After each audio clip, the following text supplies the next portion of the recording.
Was like I finished that playthrough too, by the way, the NCR playthrough. Oh yeah.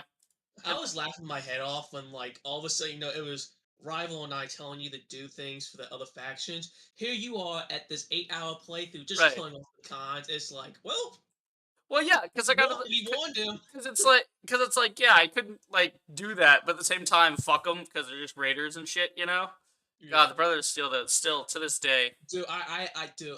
When I we saw it on the replay through, it was just like, like again, the Brotherhood of Steel was the reason why my first playthrough stopped. Was because again, this is my problem with the NCR that we'll get into in this live stream. There's no such thing as peace for them. Oh yeah, There's no, no such thing as the peaceful option. right. Like during and this happened during my quote unquote redemption run, because I gave the game a second chance. If God. you don't do the factions before the NCR, like the Great Khans, right? Let's take the Great Khans for example.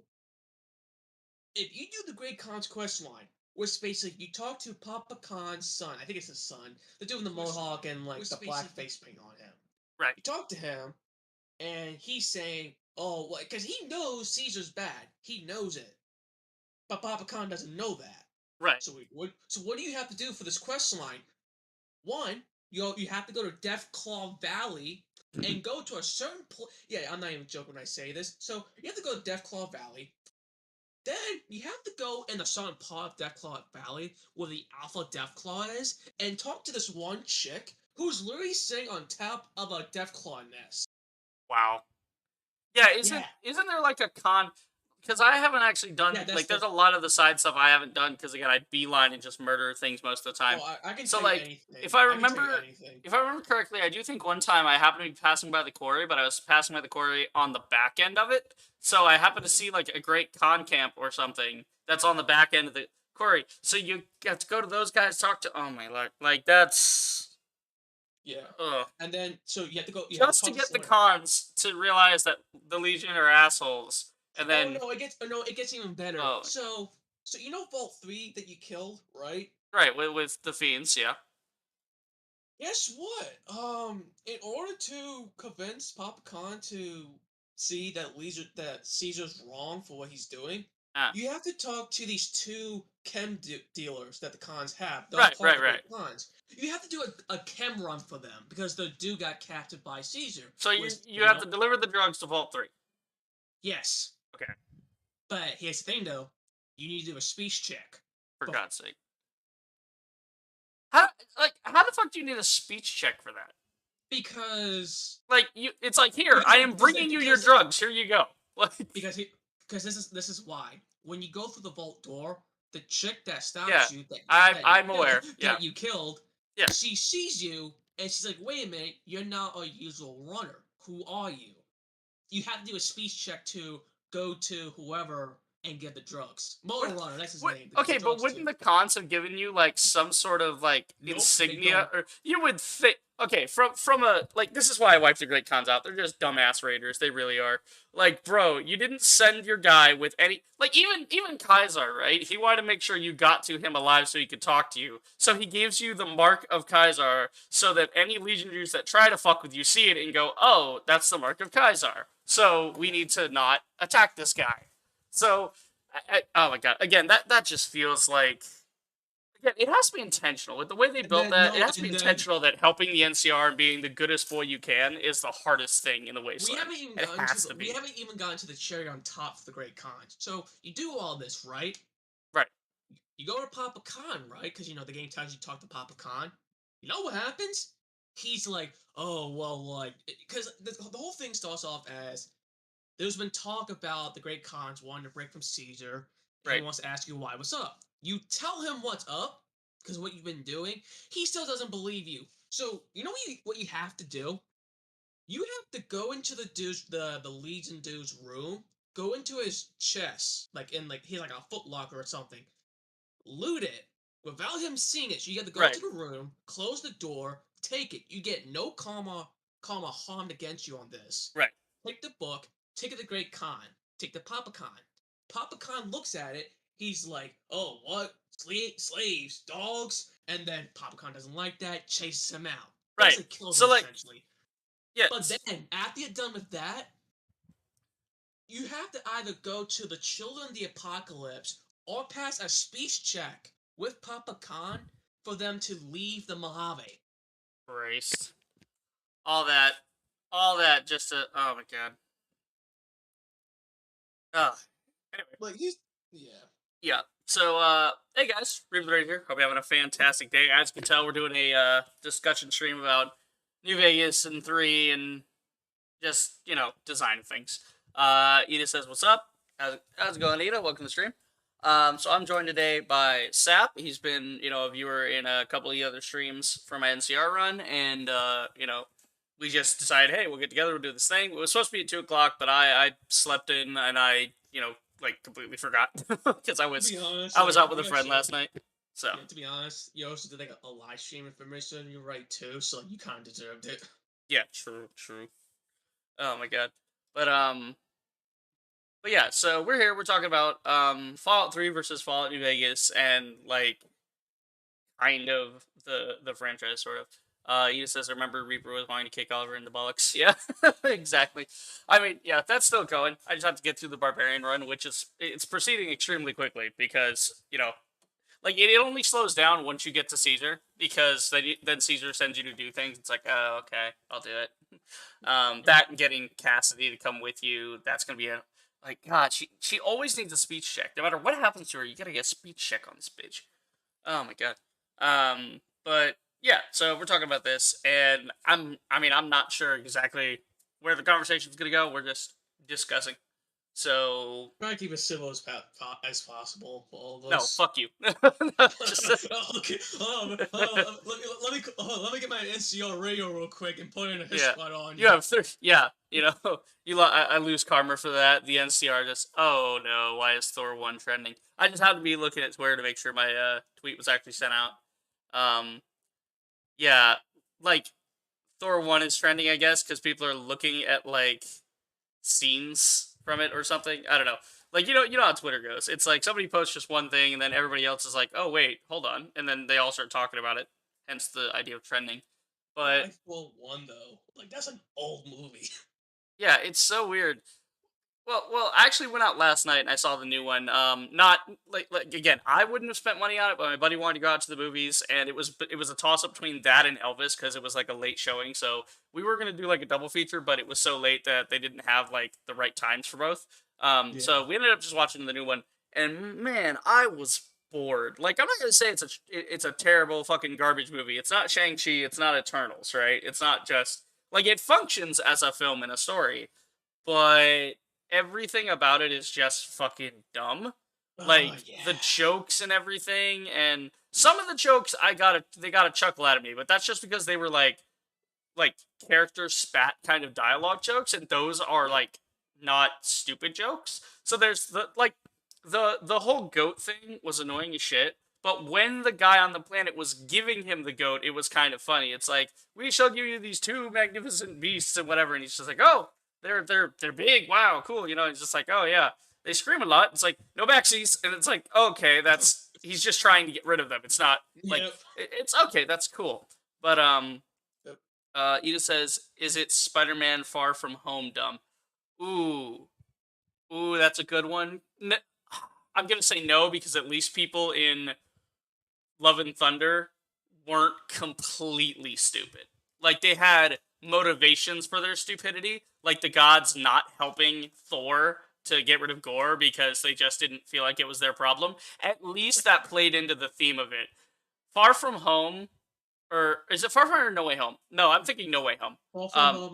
No yeah, Way Home was the last movie. yeah, The one Far with From Marvel Home and all is them. the second one. I didn't think Far From Home was that stupid. I actually quite liked it's not Ryan Gosling. It's The actor that played Mysterio. let me look this one up now. Let's see. What the fuck is this guy? Because I've seen him elsewhere. Jake Gyllenhaal, that's the one. Okay. So Jake Gyllenhaal, I actually quite liked him as Mysterio. I like the setup of, like, okay, Spider-Man not ready to be the next Tony Stark, so like, that was kind of the with great power thing, right? because that was literally, he was given great power and he needed to be responsible about it, and he wasn't. So that should have been his lesson learned on that one. But then they just had to cram in No Way Home. They had to cram in the um like the whole like Aunt May dies, and that's like his Uncle Ben moment. Even though we didn't grow attached to Aunt May in any way, shape, or form, because she was just sort of around There. in one Yeah. film. She wasn't even there in like when he went on vacation. She was just there in like Homecoming, and then Yeah. in the second movie she didn't appear at all, which makes sense. Nope. She wasn't nearby, but at the same time she just wasn't there. And like all it would have taken would be like 10 minutes. Show us 10 minutes of her like helping people at feast and doing charity work or something. Like make me like grandma. I don't like grandma. She's like I I liked Uncle Ben in 5 minutes in the first Spider-Man film with Tobey Maguire. Why did I like that? Because he was an old man. He lost his job. The world was changing around him. Yada yada, etc. Right? It was setting up that around him. But he was Yep. also a good man. He was trying to tell Peter what to do, and and how to be a good person. And Peter was so about himself that he just wasn't listening to the adult in the room. And then Uncle Ben dies, so he regrets it. So he has to learn to be a better person. Yep. Fucking Tom Holland Spider-Man arc is I'm a dumbass, and the adults in the room are also dumbasses. So now we have this event where we get to have a reset button to not have people know that I'm Spider-Man, because people knowing I'm Spider-Man complicates the hell out of writing. Because then they have to be like, okay, who does and doesn't know? Oh, the whole world knows. Okay, but like I love the idea Thanos. that I love the idea of this reaction of like, oh yeah, the whole world knows, but it was clearly fake and it was clearly like being framed, but some people would still believe it. And I'm sitting there thinking, where are the Avengers coming in to like clean this up? Where's Pepper and all them like to run PR for him and be like, no, it's actually this other thing. Like, where are his friends? He has friends. They saved the literal goddamn universe together. Anyway, this is Anyway. ironically that's what I was actually planning to stream today, was like the downfall of the MCU. But but yeah, we're talking about Fallout 3 and New Vegas and such, and Yep. yeah. So I mean, You want to start with Fallout 3 first? yeah, I Before we mean, go into New Vegas? I think we start with a little bit of background, and then we go into 3 and New Vegas. So Alright. first off, I believe it's Black Isle Studios that did the original 1 and 2. -5 people played those games, so let's get that out in the open for like I don't like this thing of people like, oh, Bethesda doesn't know Fallout or whatever, and that's kind of true, but even Black Isle didn't know Fallout because they made two games that weren't really that Yeah. like the first one was kind of like not great from a like Like interactive and like UI design perspective, yeah. and they actually improved some of those features in Fallout 2, so they at least iterated. But Like I said, again, in the until it made the jump to 3D, it wasn't really like Fallout as people think of it. It wasn't. like I said back in your NCL run, this was during your second stream. This was when like you got Boone and everything. I made a comment of, Fallout 1 was infamous. Besides the 150-day time limit, Right.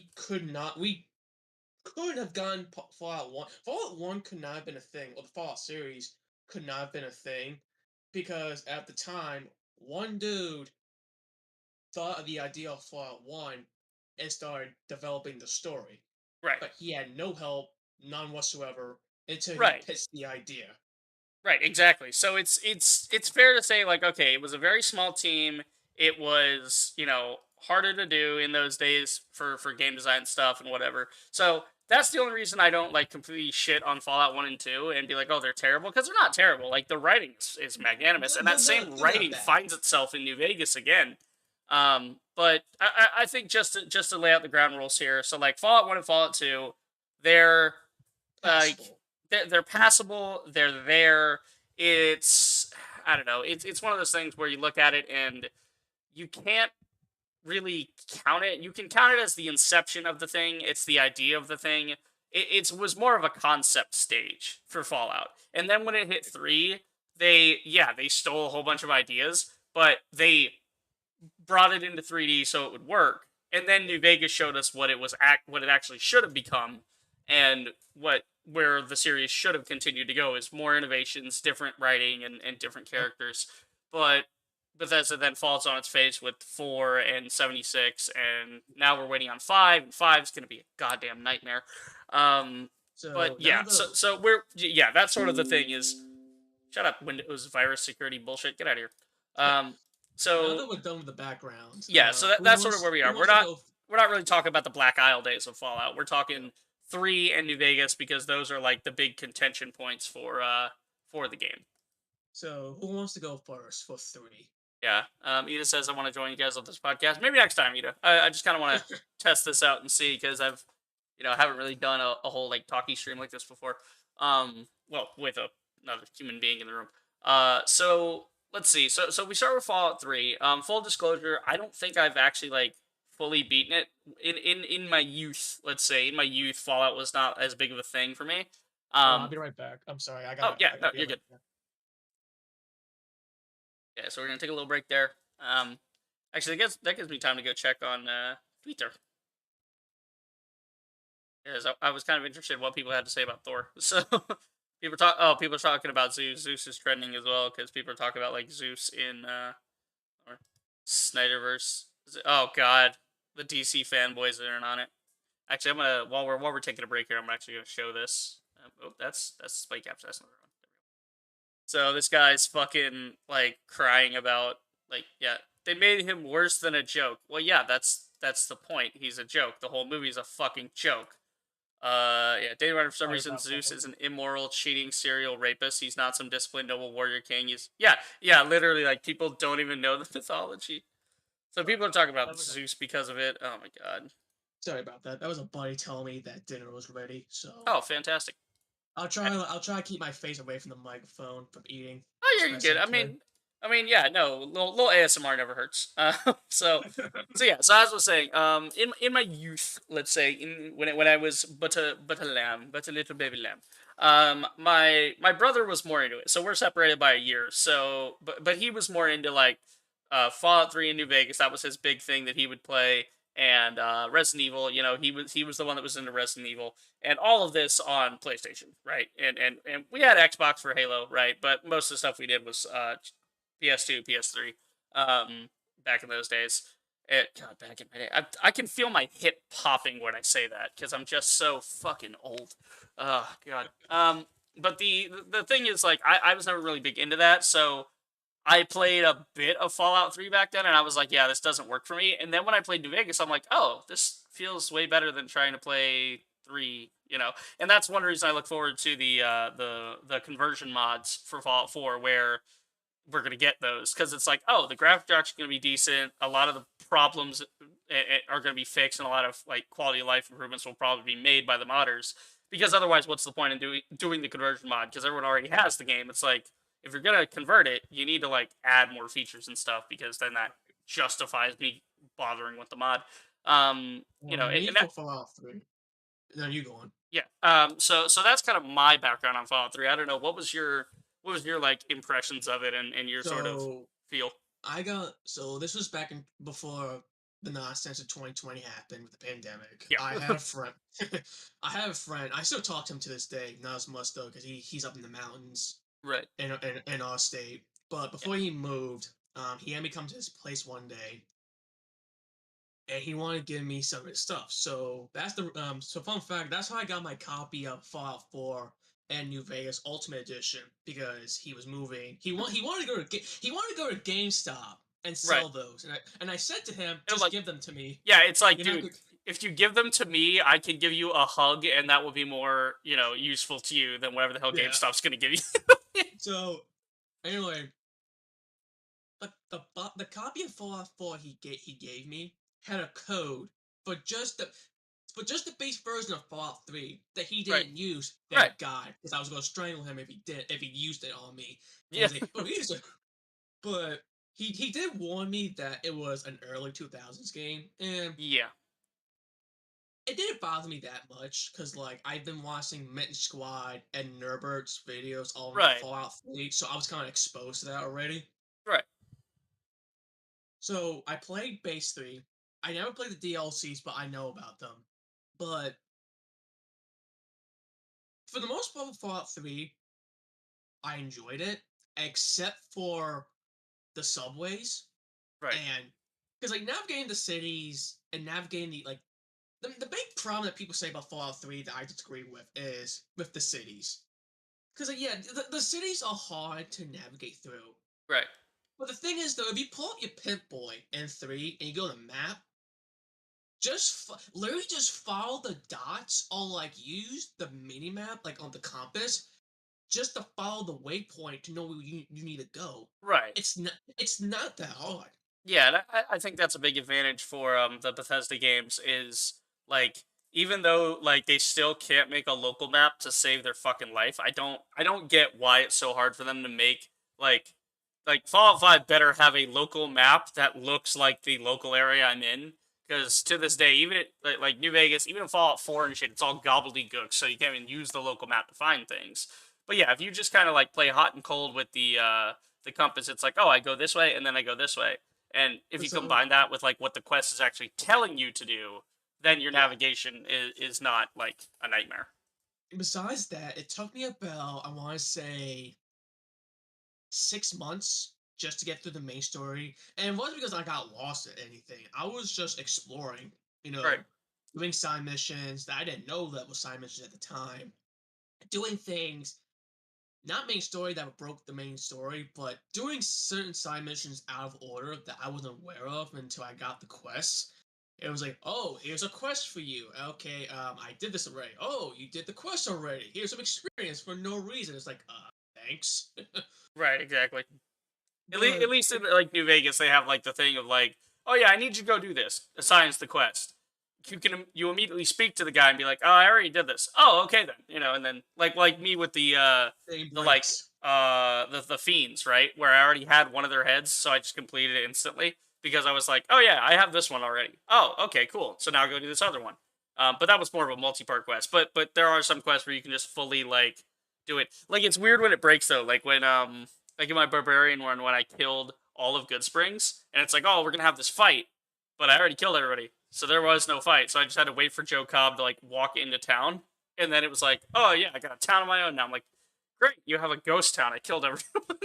So it was, yeah, it's interesting things like that when you get to the end of like the quest chain, and Um, yeah, yeah. Besides, like my biggest, well, quote unquote, biggest complaint about Fallout 3, besides the subways,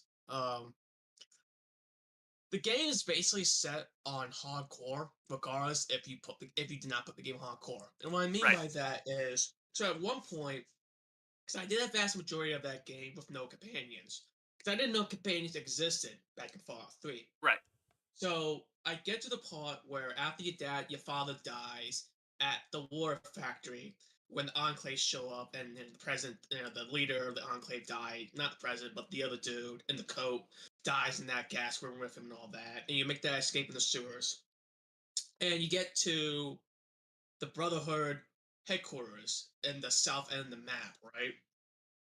I'm going around like talking to people, looking for any a side quest I can do, a vendor I could buy stuff from. And I come across this one Brotherhood soldier knight. I think her name was Athena, right, and she was like, "Oh, I remember you as a kid, your father." And reluctantly, she was a companion, right?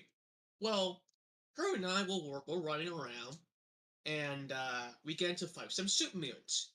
She dies, and the game bluntly tells you, "Oh, Athena dies." I'm like, "Dies?" I'm like, right. what do you mean die? Like d- dead? Like as in DEAD? Like hardcore dead? I'm not playing this game on hardcore. Why is she dead? I find out after doing a little bit of researching. Yeah, it was made like that intentionally Right. for no reason.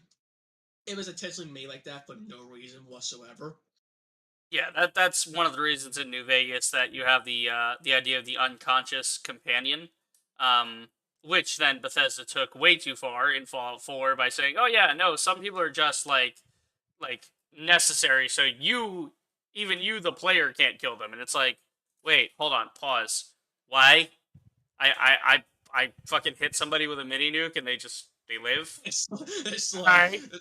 it's like because it's like Maxon telling you in Fallout 4, if you fire that, there won't be enough for you to put in a shoebox. You Yeah, shoot somebody with a mini nuke, and look, they're still breathing. Where's the yeah. shoebox at? Yeah, it's like, we're gonna need a bigger shoebox because their whole fucking person is fine, and oh look, their legs magically healed themselves, so they just got up off the ground. It's fine. Yeah. Yeah, but at least in New Vegas, it like from the get go tells you like, hey, this is normal mode, and then if you activate hardcore mode, all of this is activated. So it's like then your companions can kind of like die and shit. It's like, oh, okay, it makes Right. somewhat sense, you know.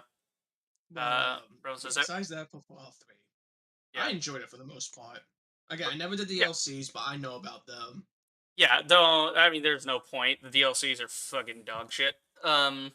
Like there's just no real point to them because it's more of the same but somehow worse. It's like the Yep. writing gets worse, the setup and everything. It's kind of pointless. Well, Um, wait till we talk about New Vegas, and I can straight up tell you how bad the DLCs were, oh except yeah, for one in New Vegas. yeah. Survival says everyone from Fallout 4 is the embodiment of I'm fucking invincible. Yeah, Yep. nanomachines. Yeah, no. Um, Yeah, so I think that does it for three. Like the thing with three is that there's a lot of things that just plain don't make sense for You were three. saying that during your Legion run, but Yeah, they're can you like explain a little bit to me what you meant by there were some things that made no sense to you? okay. So first off, bullet spread, right? Like talking combat of Fallout 3. Fallout 3's combat is hands down fucking garbage, which is it's To be surprising. honest, It's at the surprising to me what they time, did with Fallout 4 because it's like 4 has like the best combat that the series ever seen. So it's like, how did you go from 3 to having bad combat to like learning and having better combat? Because in 3, it's like, okay, well, you better use the VAT system or else, you can't I really. never used the bash system that much in 3. Well, yeah, but the So thing is, like, you can't do like any sort of ranged engagements because of the way that, like, inherently, it's like, oh yeah, that's why the hunting rifle and stuff are so popular because it's like one and done accuracy, right? yep. Whereas anything automatic is completely pointless because it goes fucking everywhere. You can't even like it's literally just random bullet spread to go around things, and it's that's already a weird part, right? With like, okay, well, maybe they wanted to lean more on the VATS thing instead of the instead of like the mainline combat thing. Okay, and that's a reason they didn't actually have the iron sights. They had just the zoomed in like cursor thing, which is still weird to Counter me that they didn't the bother Counter with. Strike Zoom. Yeah, that shit's always weird to me.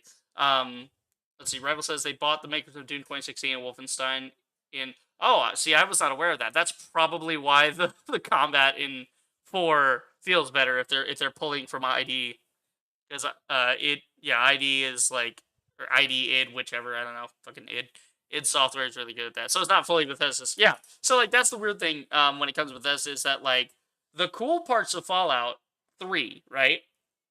Is the aesthetic and the world setting of like mutants and vault tech and all this stuff. And all of that is just from Black Isle, right? Like that's from the inception stage. So really when you think about it, Bethesda didn't do anything for the Fallout franchise other than bring it into 3D, which we have to thank them for because if we didn't, we wouldn't have the divine application known as Fallout New Vegas, right? Yep.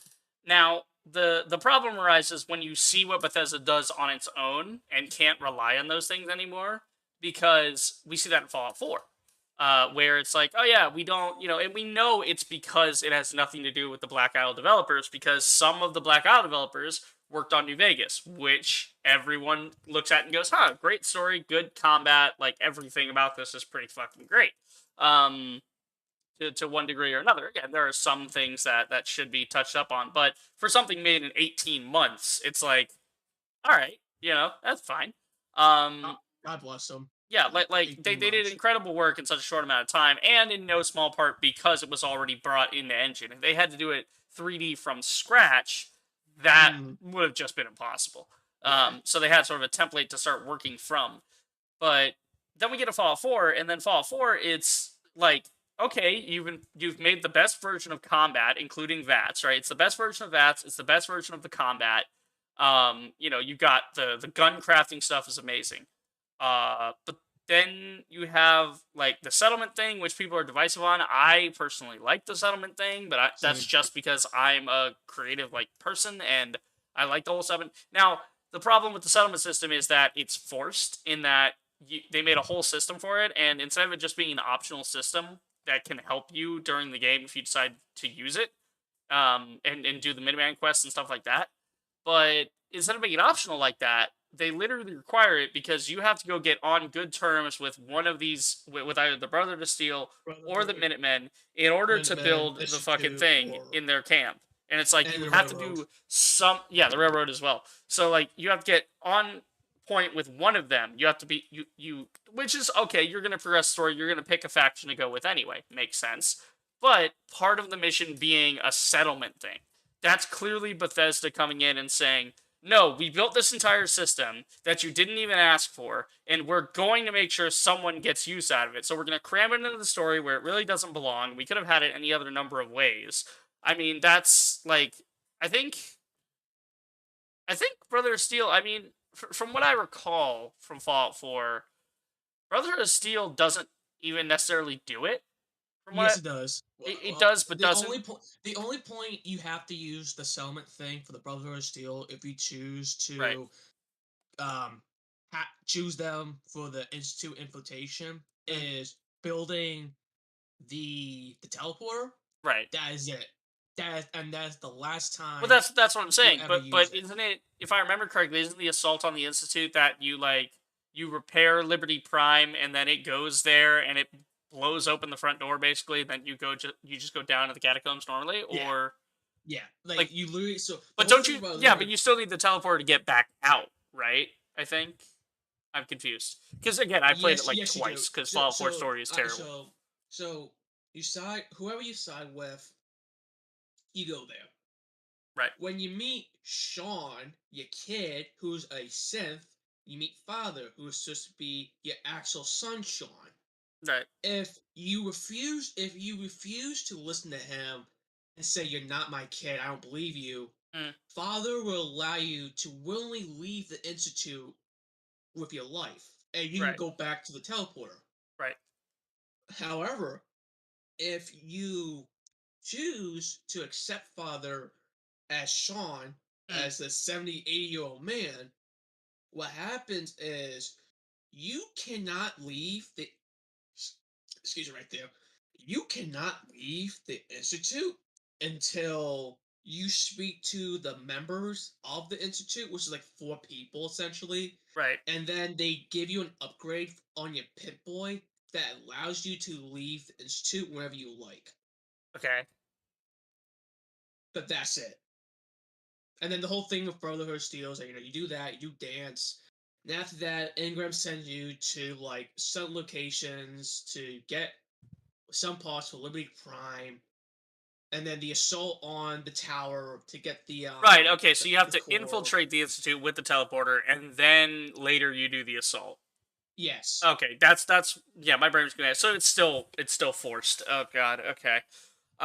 Like Just one time, I don't but see why that's it it. couldn't have just been like, oh, the Institute. We've learned about the Institute had a prototype of this thing, and so now go do this. Go clear out this building so our technicians can come in and fix it.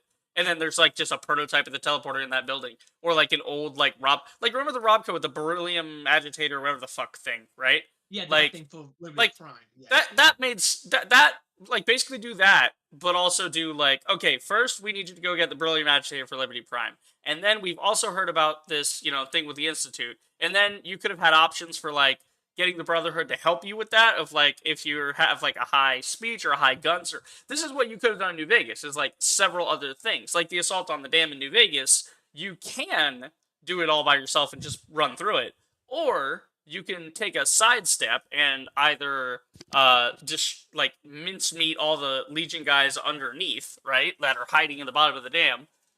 Or if you're doing the Legion side, you can release all those guys, and then either way, you have better like stuff. Like you have a different outcome because of inherently what you've done. But then you can also like use your skills of like speech or guns or whatever. Be like, yeah, actually, I need you to go first. Like I did in the NCR run, where I was like, hey, Rangers, you guys go first. I don't want to deal with all this. Like, and Is there it's that anything those are the options that should have been there, but four before we just doesn't give you go any off options. before we go way off talk about Yeah. this, going back to Fallout 3, Yes. is there anything else that you despise about 3? I mean, just a general like story because it's essentially the same story from Fallout 4 in that you are this one guy. You go to do this one thing, and like then like no matter what you do in the end, you're just required to do a certain thing. It's like every option you have leads to the same thing, and we saw a microcosm of that in Fallout 3 with John Henry Eden, where to the whole point is to get him to kill himself, which is like easy to do because you either go Speech get a check him. passcode or you speech check him or Oh, you can. something. Oh, there's another thing you can do, which if you were the unfortunate soul to do. So if you don't do that speech check, you have to go to what people have deemed Death Claw City, and I kid you not, it's in the very north end of the map. It's a city infested with Death Claws, and you have to go there, find something, and then continue onward like nothing happened, while being chased by Death Claws.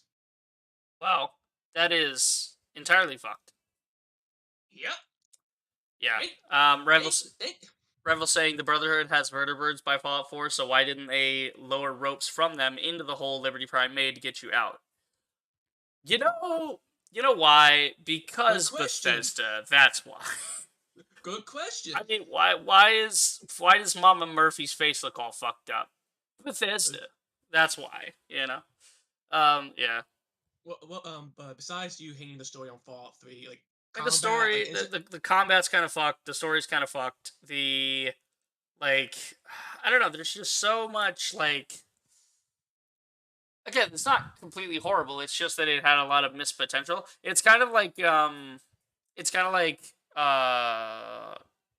Skyrim. What's my brain thinking here? Trying to describe this. Oh, my brain is stopping. Uh, I don't know. I don't know. It feels kind of like the independent Vegas run in New Vegas when you think about it, because it's like there was a lot of setup you could have done for that, and it's still kind of a cool ending for independent Vegas, but there feels like there could have been more to it. Like it's like just think about a couple clever more ways, guys, to end this story, and it could have been more interesting than just because again, when you think about it, every version of events in New Vegas is sort of the same thing, but they all lead to the second Battle of Hoover Dam. However, how you go about it dictates up what's to going to you? happen. So you either help the NCR, you help the Legion, you help Mr. House, or you help Yes Man. So Right. in you either do the good ending, right, with the nice faction being the NCR, right? You do the evil option, which is to join the Legion. You do the like betrayal option, which is to join Mr. House, or you do the stupid anarchy option where you fuck up Do the whole yes, man. wasteland by doing Yes Man's thing. Which is again, like I think that's just the main flaw of 3 though, is that instead of getting to the end and having options, the entire thing is a pigeonholed story of you must do this, and it carries over from. I mean, when you think about it, it's the same quest from Fallout 1. It's the same quest. It's Yep. you go here, you do this, you fight on or whether well you fight the Shoot, super shoot, mutants in the first one. shoot mutants. But the Yes. difference being you fight a computer guy, right? To A bring master? people.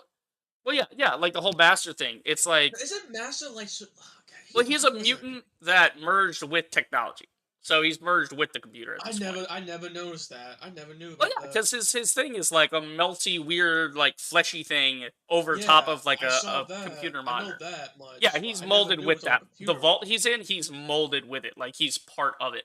I Um, never noticed So that. again, when you think about it, it's basically the same thing. They basically ripped that off from Fallout 1 and they said, okay, well, in the end, you have to kill this computer guy.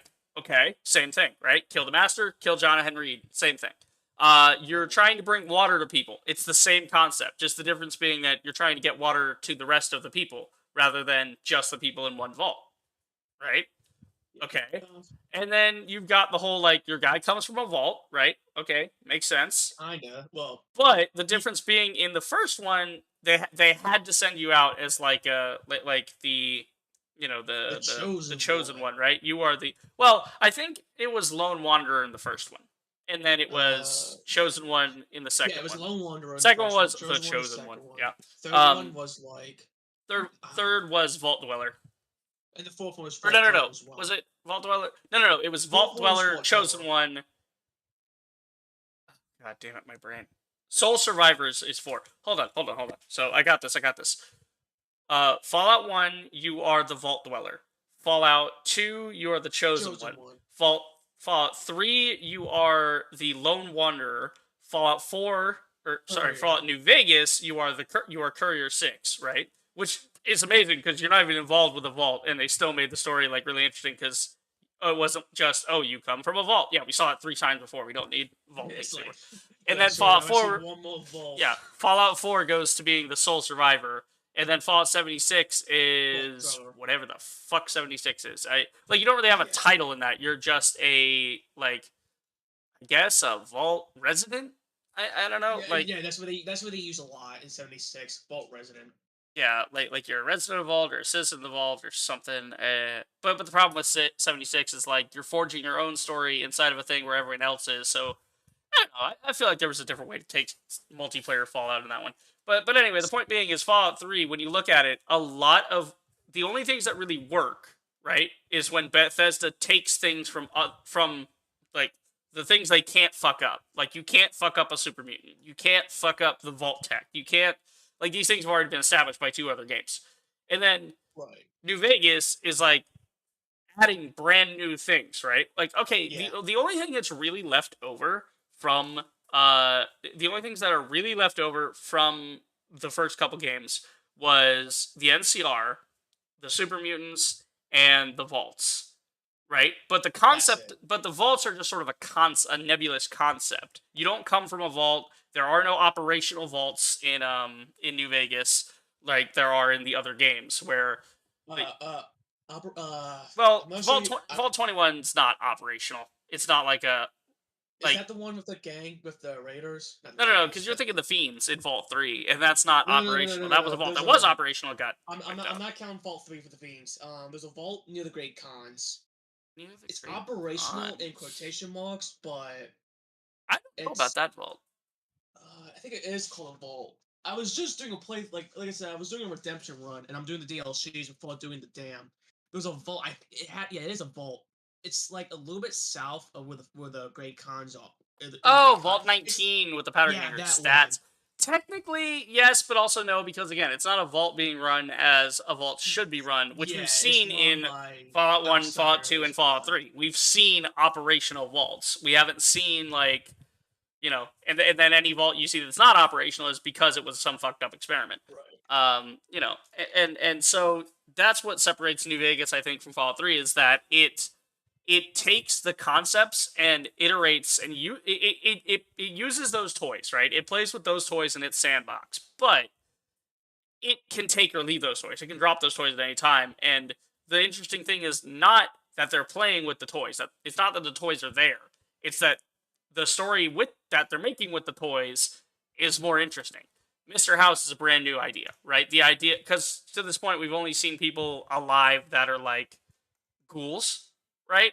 And that's it. That's all you've gotten from pre-war is ghouls and robo-brains.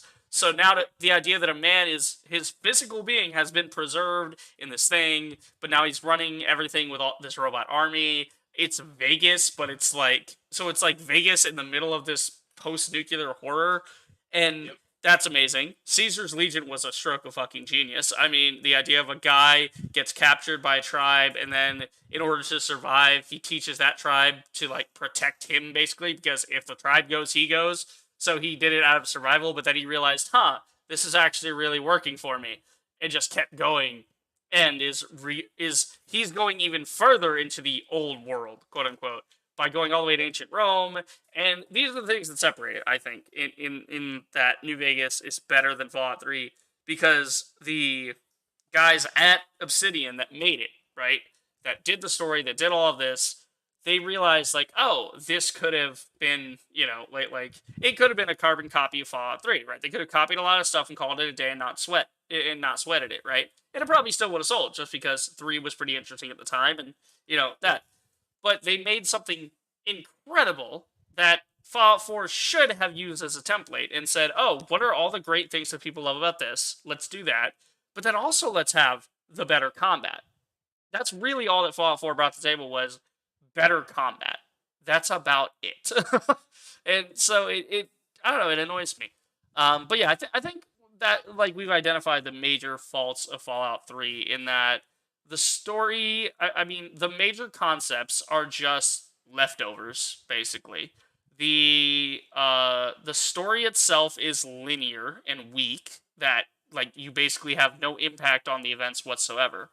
And then you just like again, the combat was kind of flawed. And that's not to say Fallout 3 is like god awful atrocious, right?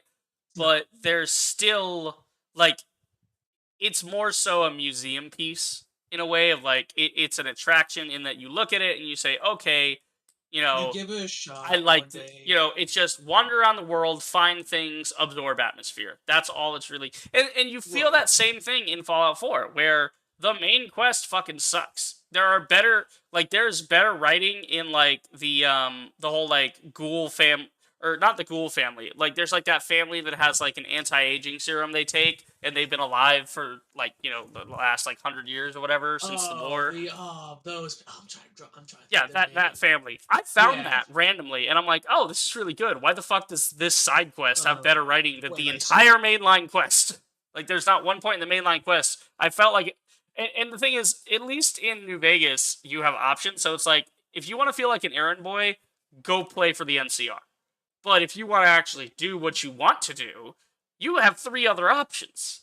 You right. don't get that option in Fallout 4. In Fallout 4, you have four separate factions. Or you have the Institute, you have the Railroad, the Brothers of Steel, and the Minutemen. You have four different options, Yep. but they're not all different options because one of them is robot dudes, right? And Yep. then the other three are kill the robot dudes. And that's all it is. And no matter which way Yeah. you go, it becomes nothing but fetch quests and do this and do that and whatever.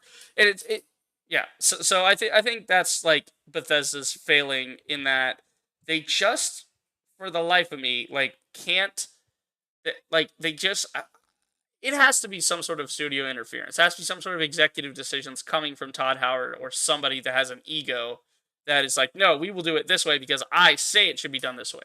Either that, like that, the only options are they're either overwriting the good ideas that their team is coming up with in favor of their own ideas that are bad, just because it's their idea, so it must be better. They're narcissistic or egotistical in that way. Or option two, they're just really stupid and they keep hiring people and not managing them and just let them do whatever they want. And they're the ones coming up. Like these stupid ideas have to be coming from somewhere, right? Like it doesn't just happen. So I don't know, it's weird. Rivals Oh. Rivals saying if you do factually check the item the Brother of Steel gives you is useless because the Death Claws and old only aren't controlled by the Enclave. The device only works on Enclave Death Claws. So he's talking about like the older stuff like Fallout 3.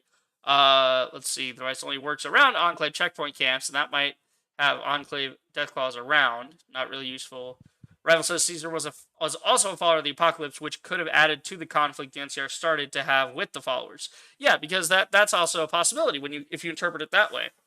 Rival, you actually have a point there, whereby you might have Caesar breaks from the followers in the NCR, and the NCR thought they had the followers on their side, and the idea that someone from the followers couldn't be trusted and is now a major threat to the Republic, that might have started something of like, well, these guys we never really they were all altruistic and what like sort of not purely on our side. They were more on the side of everyone else, and we already don't like that. And now see where that leads. So now we need to like ostracize the followers. That's a Now way you that can interpret it. so now that we're done with Fallout 3, Yeah, who wants to talk about New Vegas? I do. Because I've been I have plenty to talk about New there's a lot to Vegas. say about New Vegas. So, like I guess quick rundown on New Vegas. You're the courier. You go through it. You pick to side with Vegas, to side with Yes Man for an independent Vegas, to side with the NCR for democracy, quote unquote, or the Legion for barbaric slavery nonsense. Yep. So that's basically the whole story. but in it there's so many different intricacies and events and characters. So I mean, I like not to make it simplistic, but there's pretty much nothing wrong with New Vegas. To me, like I look at it and I'm like, yeah, there's room for more. There's definitely missed potential in certain things, but it's pretty solid. I don't know. Yeah, pretty solid. Yeah, yeah, All right. So I want to make one thing clear right now before I speak. right, Like I told Reaper before the stream started, that's what I said when he started scoring the stream. I hate New Vegas. I hate with a passion. But I would never go around and say that it's the worst game on the planet. I would say to this day, 76 tops it. 76 tops New Vegas in my list with a passion because of 76. There's so many things wrong with 76. right. My thing with New Vegas, so let's start with the very beginning when I first played 76 when I played New Vegas. So back then, 2 years ago, my friend told me when I got New Vegas, because he knows me that I want to do the good ending. Right, I'm the type of player that does the good things first. I don't want to be. right. That's how I was stuck as. I want to be the good guy in this. So he tells me to go over the NCR, right? Well, what he Steak. failed what he failed to tell me was, oh, you need to do the factions beforehand to have the NCR not kill. So this is the thing, right? I'm playing New Vegas the first time. I get to strip. I kill Benny, Benny. and Yeah. I didn't know. So this is I did not know that you could avoid killing Benny, getting to the shootout in the casino all entirely Mhm. if you spoke to the guy next to the chairman about what Benny did. I did Right, not know this my first time. right, Because again, I'm asking someone, a friend who played New Vegas, who basically has every achievement under his belt about what I should do, right? What I need to do to avoid screwing myself over, right? Of course, he's not giving me straight answers. That should have been a red flag for me right then and there. But whatever. I was 20 years old back then, and I did the NCR. The first thing they had me do is do the boomers. Well, I did the boomers somehow before the NCR. right. So, so that was one of the boomers. Then come the great cons. Again, I did not know until my second run, my redemption run, quote unquote, that you could save the great cons and not kill them. I did not know that my first time. So I killed the great cons, and oh boy, and this is the other thing about New Vegas that I hate. The karma system and the reputation system should have been one or the other. You can't do both because here's the thing, right? You kill the great cons, you kill any of the factions, you get bad karma, and you get infamy. Why in the world? Why will you implement the karma system, a reputation system for factions in the same game if it's going to hinder you in the long run? Like, it's going to hinder you in terms of how people look at you in the game and respect you, or like, not going to shoot at you at first sight. It makes no sense to me. Right, Because, on one hand, you're doing something good for the NCR. However, you are killing off a faction for no reason. Because uh, General Moore, whatever her rank is, Moore is telling you, oh, go kill them. And you straight up try to ask her, can't you be peaceful to all the factions? She straight up tells you, no, there's no such thing as peace in the NCR. So my question is, why should I side with the NCR? And I legit said this to my friends one time, and they shunned me for this. I would rather side with Caesar over the NCR. Like if I was in Mojave, I would side with Caesar without a doubt in my mind. Because I am not going to be the NCR's war crime bitch Or and crime killing bitch. people. I'm Okay. not going to be the war crime bitch and kill off these factions for no reason. I'm not doing that. I mean, yeah, Caesar, he's gonna turn me into a slave and everything, but I'd rather be a slave than like go off and kill people for no reason with no second alternative. Right. My other issue with New Vegas is the game punishes you for going off the beaten path. So what I mean by that is take Fallout 3 for example. The game, like you can do whatever you want in Fallout 3. Hell, you can go to Deathclaw City if you wanted to in Right. Fallout 3. I mean, it's on you if you die, but like you're exploring, you're getting stuff, you're finding equipment that's gonna be better than what you currently have, right? That makes sense for an Right. RPG. Yeah, you can do the main story, but it's not always encouraged to do the main story because you might be lacking levels, or lacking skill, or like lacking the damage, right?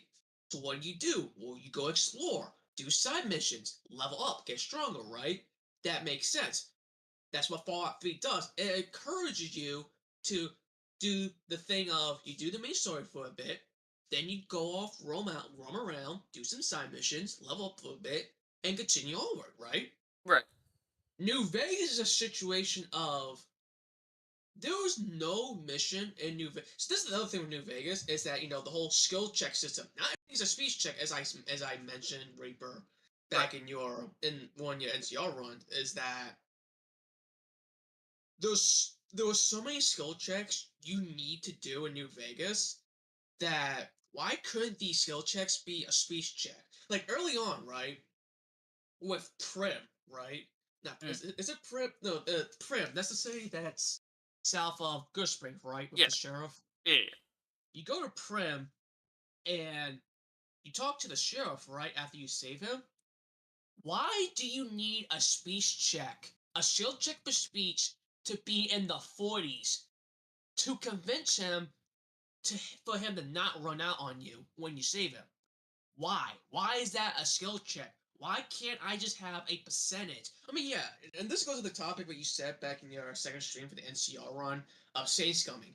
Yes, I understand that it's save scumming. If you don't like the outcome, you can just save scum your way. Right. But at the same time, though, your first time playing New Vegas, you're not going to know what skills you need leveled up until it's too late.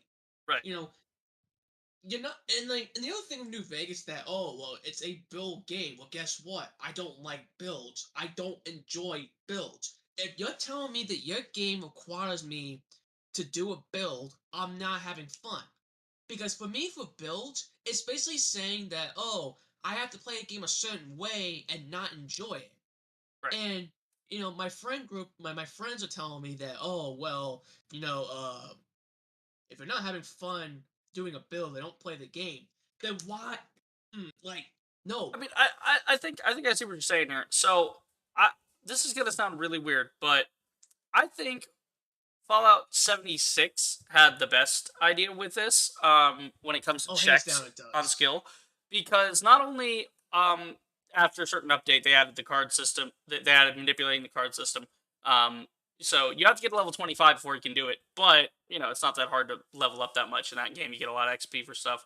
So the thing to do then, right, is when you're talking to people, you don't you don't just have like speech checks and whatever kind of checks. It checks it against your special. So and there's no like points, like there's points, but there's like how many points are currently in your special, whatever. So you can tell people like, hey, like when you're talking to someone, you can use charisma, you can use strength, you can use charisma to charm them, right, to get them to tell Right. you what you want, or you can tell them like you can use strength to intimidate them, or you can maybe use like Luck or luck, intelligence or right, something or else. something. There's two or three. There's at least two options in this speech, and when there's relevant information, if you decide to go down that path, like I did, there was a point where I just wanted to see where the dialogue tree would go, And there's just this generic option that doesn't have a check on it. That's just like, no, you tell me. And then you go back and forth the NPC like 5 times of like, no, you first, no, you first. And then eventually it actually wears the NPC down where they, instead of just being a stopped skill tree of, or a stopped speech tree of like, oh, well, this is not getting you anywhere. You have to pick one of these other options. You can do it enough, and if you dedicate it and do it like 5 times in a row, they eventually just get annoyed, as a regular person would be. And it's like, fine, you know what? I'll tell you. Now you tell me, and whatever. And you know, and there's that. But I think that's a better system because it gives you those options during speech based on multiple factors instead of it being a singular skill. And I do find that to be a flaw in Vegas, where even my build for like the NCR, where I was just trying to do Oh, NCR Ranger like stuff, even yeah. that build, like I still had to go back and just to get Cassidy, just to do one quest for the Yep. caravan company. Like you can't like go find her wrecked caravan and then use that info to like open up a new dialogue option of like, I saw the thing, and like you describe it in detail. It's like, she's like, huh, maybe I forgot. Yeah, maybe I forgot just how much I lost. You know what? I'll give it to you. Like, you would think that would be an option with how many options there are in New Vegas, but But that's not an option. right, that And again, becomes just speech. And and I can see how they wanted speech as like a thing. But the problem with speech is they like put it in for like speech and barter are separate things, and then there's different. So I can definitely see where you're coming from, but to me, I would argue that the build system itself encourages replayability in the game because there are not only 4 factions to do, right? And you're basically, if you want to play the full game experience, you have four you play the game 4 times in a row, right? 4 different factions to side with. and Um, I'm not First off, saying and that. then the thing I'm getting at is not only do you have that, but then you can try different builds within each faction. So I feel like the problem was they were trying to do, like, they should have probably gone to more of a system like Skyrim. I've said this before, where the skills should be from use, not from leveling. So Yes. like, and that's just a holdover from the Fallout system. Because again, if you gave them 2 more years to work on this, I don't doubt they probably would have found their way to more of. I mean, you look at even Outer Worlds, right? Outer Worlds, technically, you have like, oh, you leveled up and you're putting more points into certain things, but those things are giving you both positives and negative traits, right? And you have to.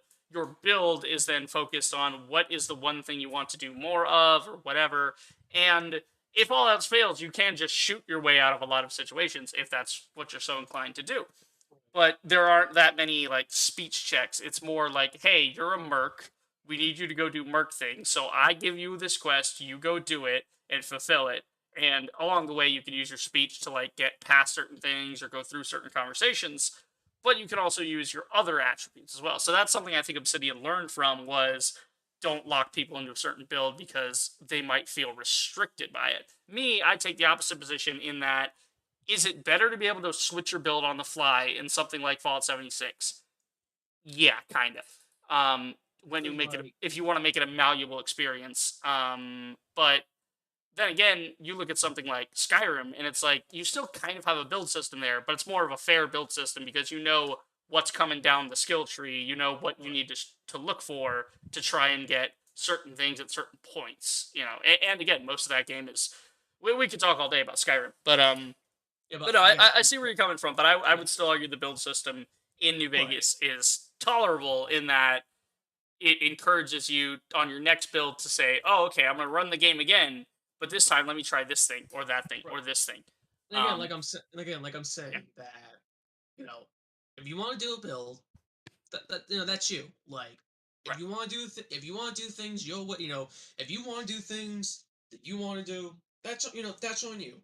And I'm not gonna judge, and I'm not gonna argue with you that builds is that people do. That's what people do, right? right, Me as a gamer, I don't do I don't do builds.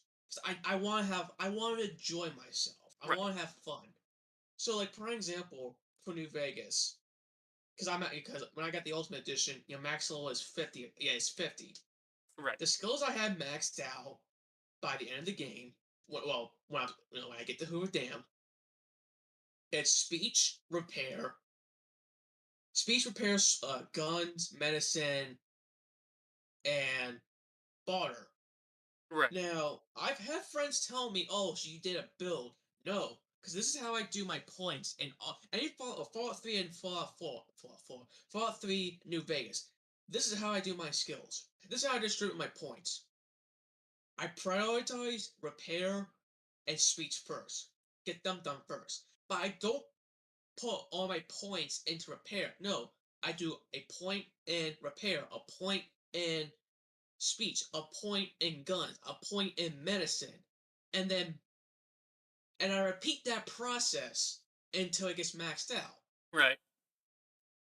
Because I don't want to be dumping all my points into something, and then later on it bites me in the ass. Like, oh shit, I should have focused on more on this skill. No, I want to again. I want to enjoy myself. I want to play the game how I want to play it. I'm gonna do it. I'm gonna do things how I do it. That's it. Mm. And again, going on New Vegas still with the NCR, right? And again, it just baffles me, right? That the NCR is supposed to be the quote unquote good ending in New Vegas, but they have you go out killing the factions for no reason, and you don't get a say in it. And it's just, well, why am I helping you then? Right. Why am I helping you? If you want to help with the new California Republic, like, don't you think? I mean, Caesar, absolutely, you cannot talk to him. That would make that makes sense. Right. But the hell, even the Brotherhood of Steel, when if you have Veronica and you take her to the bunker where the Brotherhood of Steel is, and you have her doing that quest line, and you find out from the Elder, I can't remember what his name was, the one that you have to have in the seat before the NCR assassination to have them side with the NCR at the Oh, end. McNamara. Yeah, you have to McNamara. keep McNamara in, or else like McNamara yeah. strip says to Veronica along the lines of he wants to make things right with the NCR, but he does not want to put the Brotherhood at risk because he knows that the NCR will kill them without a second thought, without Right. any hesitation. That makes sense because you uncertain if the whole Helios One situation. Okay, Helios One happened X amount of years ago, right? Why is the NCR so prioritized, so focused on what happened at Helios One? Like, okay, we understand that. I understand that you lost a lot of good people. Yeah, both sides lost a lot of good people during that fight. NCR got back what they wanted. But you're gonna tell me that they're still sour or on the lines of, well, we lost good people and the Brotherhood neither died. No, It's called you move on, you grow up, accept what happened, and forgive. Right. So I think the main issue is not so much in that it's the NCR hates the Brotherhood.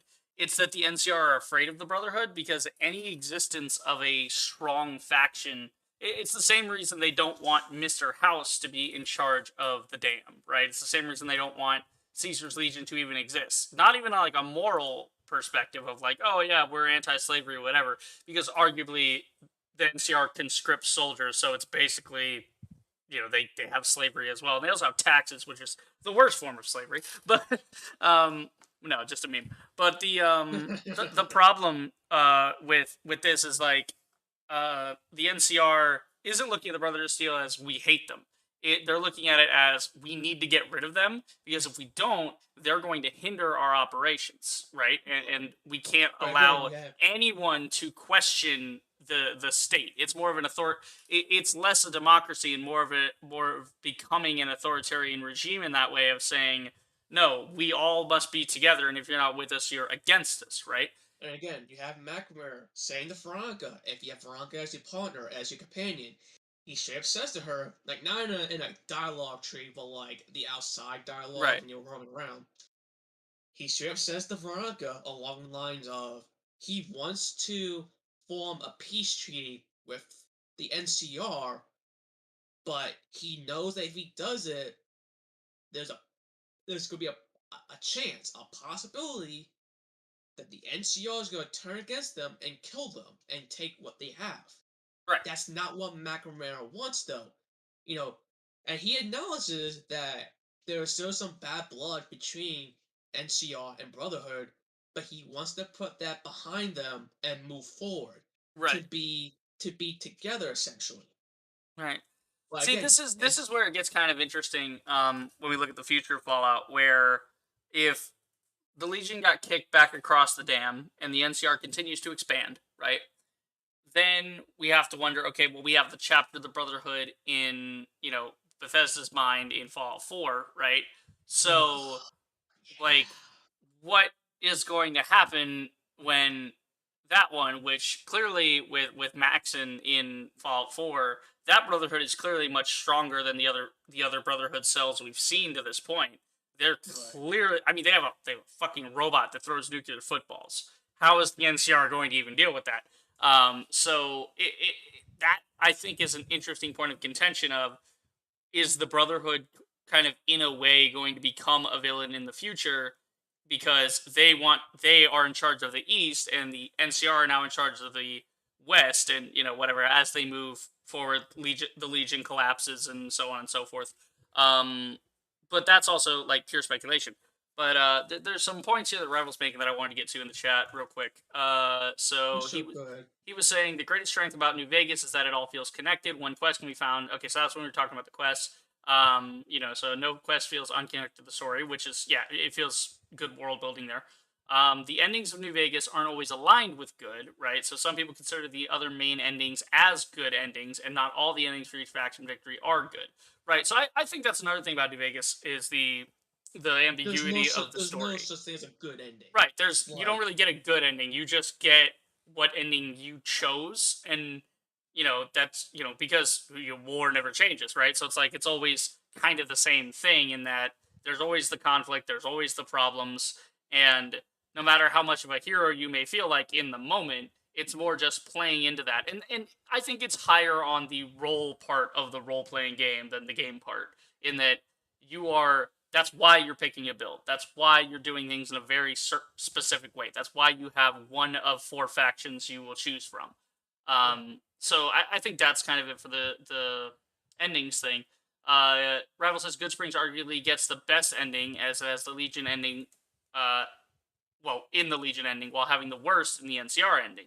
Not every good action will lead to a good outcome. Yep. Many endings in the Legion ending are also bad.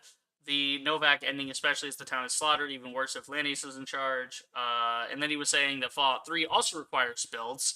Because if you have the wrong build in the beginning, you screw yourself over. If you don't know where you're going, you die. It's the same as New Vegas, right? That's fair. Still, and he was saying that you putting points into like specific things and like evening it out between several skills, that's still kind of a build. So he's likening it to Dark Souls, saying putting 1 point in certain skills and prioritizing certain skills is how builds are in Dark Souls, especially late game when leveling up is expensive, so you can only level up once, right? So that's kind of the same thing in Vegas as well, because it takes more and more XP every time, so you level up less and less. So every time you spend those points, you're really needing to focus on what those last few points are going to be in. And then to talk about the Brotherhood again, Rival says the Outcast and the Brotherhood in Fallout 3 have the same issue though, regarding the whole but the having bad blood. The Outcast won't move on from Lion's betrayal, and Lions won't accept them back because they left for no reason, as he sees it. So yeah, I think that just plays to the greater concepts in the game that the NCR again isn't really from a moral point thinking, oh, are we being the good guys or are we being this or that? They're just thinking, okay, we need to annex land. The Brotherhood is in the way of that because in their minds they're trying to rebuild America with old world values, which they don't understand won't work out because it's just going to end with the same problems of it. It's just going to end in gigantic wars and slaughters and war crimes, etc. And eventually their own people are going to have problems. So I think you're right in the way that it's the whole peace was never an option thing, yada yada. And they how do I say this? I think it just isn't right for the Fallout universe to have peace, right? Like the idea of getting two groups that despise each other to not despise each other um is like laughable. Like when really you have to consider that in these universes, they not only are they contending on a militaristic scale, they're contending with people on a survival scale of like we need food, we need water, we need land, we need security, we need all these things for our people to have guaranteed prosperity. And that's what leads to the Legion and the NCR, fighting each other because they're both trying to get to the same thing, right? The Legion's trying to smash every other tribe because if you destroy all of your enemies, there's no more enemies, right? Well, at least that's the delusional thinking of a tyrant. Is that if I just kill all of them, it'll be fine? Like, yeah, never, no, because new people pop up. Yep. Um, but then you also have the NCR being like, no, we need to expand and spread what we consider freedom and democracy and safety to the wasteland, regardless of how many people we have to kill to do it, So it's sort of a microcosm of, since they're based on our old world values, it becomes this microcosm or this revival of American exceptionalism, where whereby they believe in that. Then you have Mr. House, someone who actually saw what the NCR is trying to do, right? He saw it firsthand what it leads to. So he's opted for authoritarian control of the strip, and by extension, when he wins, he will begin to have authoritarian control of things. And that's not to be like, oh, he's anti-NCR. He's not against the government. He just doesn't like his shit being fucked with specifically. Like he has his own faction, he has his own territory that he wants to protect. And then you go with Yes Man, right? And it's like, okay, well, if the NCR are going to force democracy on us with war crimes and stuff, if the Legion's going to force slavery on us, if Mr. House is going to be an autocrat and thus in like encourage debauchery and like capitalism. So if you're going to do all these and you look at it and go, okay, well, all three of these clearly suck in some way. If you look at just the negative parts of it, then you look at Yes Man, it's like, oh, well, let's just do independent Vegas Yes Man. But then you realize that with no leadership, with complete anarchy, there's no stability in the region, and Vegas just gets worse and worse over time, and it all becomes for naught because, it's just the same Like the per terrible state. You took something that was functioning, and because you didn't like it in a certain way, you tore it down and turned it into something else. But that thing is inherently worse because you refuse to pick a side, because you refuse to have that synthesis that uh, Kaiser speaks of when he's talking about the thesis and the antithesis coming together to form a new thing, and the results in the synthesis, that being something must change, something must progress, and that you must become a new thing. Rival says, if there was true peace in Fallout, then the Great War conflict would never have occurred. It only occurred because both sides of the war were trying to dunk on the other through lies and slander. Yeah, exactly. So it's a core theme of Fallout to have conflict. And to avert conflict through peace or speech checks or any of that stuff, it's ironic because you kind of can do that, and New Vegas in many ways encourages having a high speech level, but that's just for like the smooth sailing aspect, right? Because the conflict aspect is way more interesting, and that's why we play it as the first person shooter. That's why Fallout 4 and Fallout 76 have the best, like, well, 76 technically doesn't have the best version of VATS because it doesn't slow time, but that's why the combat in Fallout 4 is the best the series has ever seen, because they're focusing on conflict as inherent to the physical, whereas New Vegas was focusing on conflict inherent to the philosophical. So I think that's kind of where we're at with New Vegas's storyline, in that there's really no good option and no bad option. It's just like what think do of you it feel like as immersing yourself into, you know? think of it as to put into like a better perspective from what my friends and I have been discussing about New Vegas. Think of it as Transformers. You have Optimus against Megatron. Mm-hmm. Optimus, he wants to be peaceful. He wants to avoid conflict as possible. You have Megatron. He's a tyrant. He wants to kill, conquer. And you realize that if you decide to if you choose Optimus, you realize that Optimus has to kill to get his point across. He has to kill that like yeah, he may be a peace. He wants to be peaceful, but he has to kill to get his point across, right? Correct. Then you have Megatron, was like, you know, all he wants to do is kill, kill, kill, because his ideology, kind of like Caesar's, is like the weak shall perish, the strong shall prevail. Anyone that stands in my way shall face my wrath. Mm. But moving on past the story of New Vegas, because we haven't even tested the DLCs yet, but Eek. the combat, yeah, I played them, so get ready for this coming up for the DLCs. Yeah, I haven't. I've been experiencing nothing with but just the base game. So Yeah, the combat in New Vegas, I got nothing against the combat, but my only issue about the combat is why did you include ammo types? mm, Like again, like you have ammo piercing rounds, hollow point rounds, regular rounds, and the other rounds. Like there was no reason to include these ammo types for no reason. Because again, let's think of it like this: you would use the vermin rifle for low enemies like the power gangers, not gun runners, power gangers, low level legion men, and wildlife. You know, that's like your beginning weapon, right? right, And then you get the hunting rifle. The hunting rifle is essentially you would use that for higher armor enemies and tougher creatures, the wild creatures to fight, right? right. The shotgun is a jack of all trades because, you know, well, not jack of all trades, but you Yeah, have but to use it up if you close. throw a shotgun surgeon on that thing, then you can make an entire build on nothing but a shotgun because Yeah. it just works. It has an inherent. Yeah, And then you have the pistols, where the pistols are like a mix of the Vermin rifle and the hunting rifle because the 9 millimeter basically acts as the Vermin, like the second, like the level up of the Vermin rifle, and then you have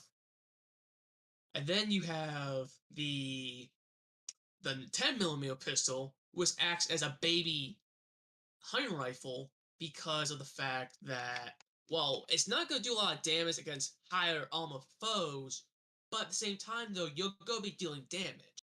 right, But again, my point is, why do you have different type of ammo rounds? Again, look at Fallout 3. Fallout 3 had a system where you had one weapon, you had one bullet. Use it. And if you don't like it, switch to another weapon and get a different right. result. Now I can see that. Now I think the failing on their part for the ammo types, I will agree it is kind of a not a non optimal system. Um, I think the problem is that you had the animation, right? That's the main issue that I see with it is that you have to take the time in the middle of a fight or before a fight to switch entirely, and he has to unload the weapon and then load the new rounds in. Whereas something like Bioshock does the multi-system better, and it has a point. So the ammo types in Bioshock, there's a reason for it because there are specifically different enemies, right? You have the splicers for anti-personnel rounds, right? Anything fleshy is an anti-personnel round. Anything mechanical, that being a security system or a big daddy, right? Those being like metal, that's your armor piercers. And then you have standard ammo to fall back on, or if you're just feeling like using standard ammo for something, you do that. But that game is a closed linear experience where your conflict where they have thought of every conflict and how it's going to play out and where you're going to find ammo, etc. So I think in that vein it works, but in New Vegas the failing is because it takes the control away, and I've said this before, whereby instead of having some sort of perk, like Shotgun Surgeon is a prime example of how they could have done it, where you make certain weapons more effective for your build by getting a certain perk or something, right? Or using certain weapons against certain things, right? So, oh, this character or this enemy is wearing armor, so I should use something of a higher caliber. So I need to make sure I'm carrying, something big on me. Or, oh, this guy's in armor, so here, let me use a missile launcher because it'll definitely Launcher. go through. So these are that I think is the difference, and why I actually, again, Fallout 4 has a great weapons crafting system in that the legendaries you get can actually change the way you play the game because it's like, oh, I found a legendary Wait, creature wait, randomly, wait, and legendaries yeah, in New Vegas? no, no, no, no, no, in four, I'm saying in four. Oh, Uh, you said no, for well, some I heard you there say are technically legendaries like the Chopper or Maria or any of these like specific to like certain characters or they're handcrafted in that way. But Fallout 4 kind of has a superior system in the ammo types where it doesn't use the ammo types, but it uses crafting parts of like if you craft this pistol into this rifle, but you have a certain barrel or a certain magazine type, it changes that armor penetration. But you're also it's a gain and a loss where, oh, I'm gaining armor penetration, but I'm losing reload speed or something. So I think that's a better system because the player has more input on it as opposed to a flat DT rate, which is, oh, you are going against Brother of Steel, you better have energy weapons, and if you're not using energy weapons, you better bring literally all the armor piercing rounds in the entire game and have a maxed out gun stat, or you're gonna have a bad time. Rival's saying there's yeah. some. So Rival's chiming in here. He's saying there's something wrong with the Transformers comparison, in my opinion, and that is because you know who the good and bad guys are in that conflict. In Vegas, all conflicts have equal good and bad. Yeah, I would say that's true. But I think from just a main point of like Optimus, this and that, and whatever. So yeah, I would say the Transformers thing is on the surface, it's like clearly the NCR is the good guys and Legion are the bad guys because one is doing like slavery and murder and death, and the other one's not, or at least the other one's hiding it better or minimizing casualties in conflict. And then Revel says that ammo types make it so you don't have to interrupt your gameplay to switch weapons in menu or spend as much caps to repair those other weapons. It also adds strategy. Yeah, and again, Rival, I think it's not a problem, but it's like hmm, the thing is with the ammo types, again, I feel like if you put it in a perk instead of in a resource, it would have been better. Of like, oh, here's shotgun surgeon, it ignores armor, or have a perk where it's like with hunting rifles, and they have a couple of those.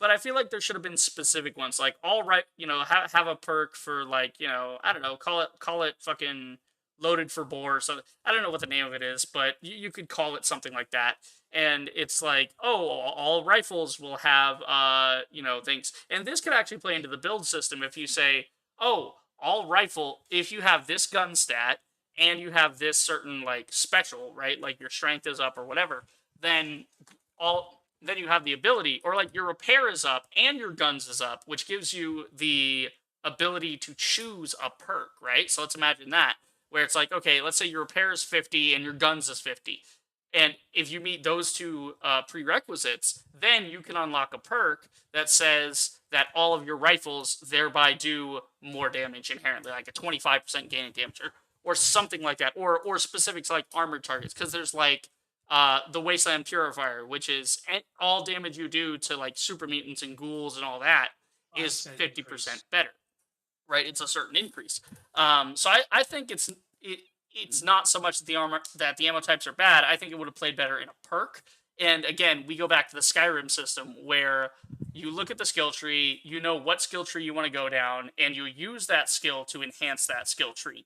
And then when you hit a certain level, then you're allowed to use a skill point on an increase. So, oh, your fire spells, like your destruction magic in Skyrim, you use it, the destruction skill goes up, you unlock the ability to have more destructive power coming out of that, because as you level, so do the enemies, therefore you need that to keep going. So it's a whole thing. But I think the reason they choose something like the ammo types is to give you that option if you're using guns, and to give you different ways to play. And I think it might also be a side effect of the build system is they extended it to that to say, oh, here's ammo types so that you can change it through different things. It's almost like a halfway done system. It feels like they almost had more It's like, plans for the ammo it's like, types, but and yeah, you can tell that the ammo type system, it makes sense for the most part, and like you just said, it was halfway done. Like you can tell that there was supposed to be more to be done, but because of the 18-month crunch time, they had to cut some things out because of right. it. I'm not gonna fault Obsidian for this, because it was Bethesda. And again, I'm not saying what Obsidian did was with New Vegas, whatever. They made a game. It was crap. It was terrible at launch. Oh yeah, it At was last, buggy. It it was was yeah, buggy at launch, but they made up for it. They redeemed themselves for it. right, And that's one of the reasons why I'm not saying this, and that's why New Vegas is not number one on my list being the worst. I mean, it's number two. It's still bad if you look at me, if you look at it that way towards me. But the reason why it's number two for me is because Obsidian deserved that redemption. Like right, Obsidian knew that they messed up. They messed up big time. This is not how they do things. right. And And I think when it comes to it, there's enough there in the story and in the combat and everything else whereby any of the flaws can be overlooked and have been overlooked right, by the community simply because you can forgive it because it only took 18 months and you know that if given the time they will do better as they did with Outer Worlds, right? Outer right, Worlds, that was Obsidian Unchained. That was them taking the time to do it right, and there's still some things that could have been touched up and weren't like incredible, but right. there's that was their first foray without someone else's like template to work from. They were making a brand new thing, and as a brand new thing, it's a stellar game. And I can't And, wait to and see. And the second one is going to be a massive improvement on the first one because that's just how Obsidian devs are. They look at it and they go, okay, how do we improve it? How do we iterate? Because that's what they did with Fallout 3. They looked at it and said, okay, we could just copy paste it, but instead of just copy pasting it into the Mojave Wasteland, they just said, "Oh yeah, what if we add all these cool systems and writing and context and everything, and we add all this?" And then people looked at it and went, "Wow! Once we got over all the bugs, once the game actually functions, it actually plays really really well." Revel says some flaws from 3 carry over into New Vegas. Some of those flaws including story, but Vegas tries to repair those flaws by adding context. 3 pretends they don't exist. Yeah, that's the problem is you can have a bad product, but don't act like it's not bad. Like if something's not working, look at it and go, "Yep, that doesn't really work." right, Revel also says that Fallout 3 is the game where I can turn my brain off and curb stomp the game, make a perfect max all stats build. Vegas is a game where I have to think. Yeah, and I think that's the main difference is that it's the difference in do you want a game where you do anything you want, right? Because if you look at a game where you can do anything you want, and you don't have that build, right? Then you end up with something like Grand Theft Auto 5, right? And oof, the story and everything is great, but the problem is that like when you do the online component, then you run into the issue of well, I've got all these different skills and I got all these different jobs. You can do like it's choice shock, right? That's the problem that I think New Vegas was trying to avoid with the build system, is that there is a psychological phenomenon whereby if you have too many options of something, you feel as if you have no options at all, right? So the thing is to give people those options, but give them only a couple. Give them only so many, right? Which is why you can't max all stats in New Vegas, which is why if you want to do a certain quest, you have to have a certain thing, because if you don't play it that way, then naturally you shouldn't get that outcome. You should be getting a different outcome. And why there's only, 4 factions, and why 99% of the time you can't let the Brotherhood live. Like, there's only 2 specific instances where the Brotherhood are allowed to live, and one of them is just because you don't even talk to them. You just ignore them and act like they don't exist. Um, when I'm doing when I was doing my second run of New Vegas. Over time, again, I still say, it didn't change my opinion that I hate New Vegas, but I grew to accept that, if I was 1 point away from passing a check, it's like 1 point. And, I was mad for for like a few points below a check, but like I realized that what, if I have to get into an all-out shootout with someone, I'll do it because right, I got the healing, I got the ammo, I got the guns to repair. Let's go at it. Like I'll accept the consequences.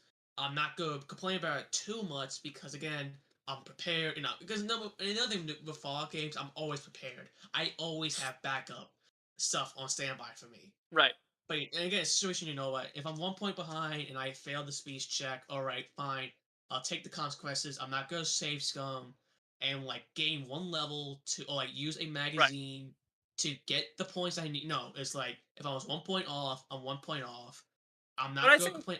yeah, I think that also speaks to like game sense in the way that like when you do that second run, you should know what's coming up with that check, right? Of like I'm gonna need this much for this check. Let me remember that for next time.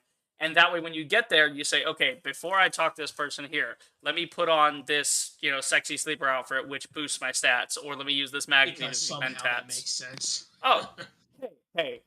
Courier 6 in silk pajamas. I mean, come on, man. Naturally. But Female Carrier 6, alright, thank you. I mean, to each their own. Anyway, no, but Uh, the, the thing with it is just like, you do, you do certain things, right? And right.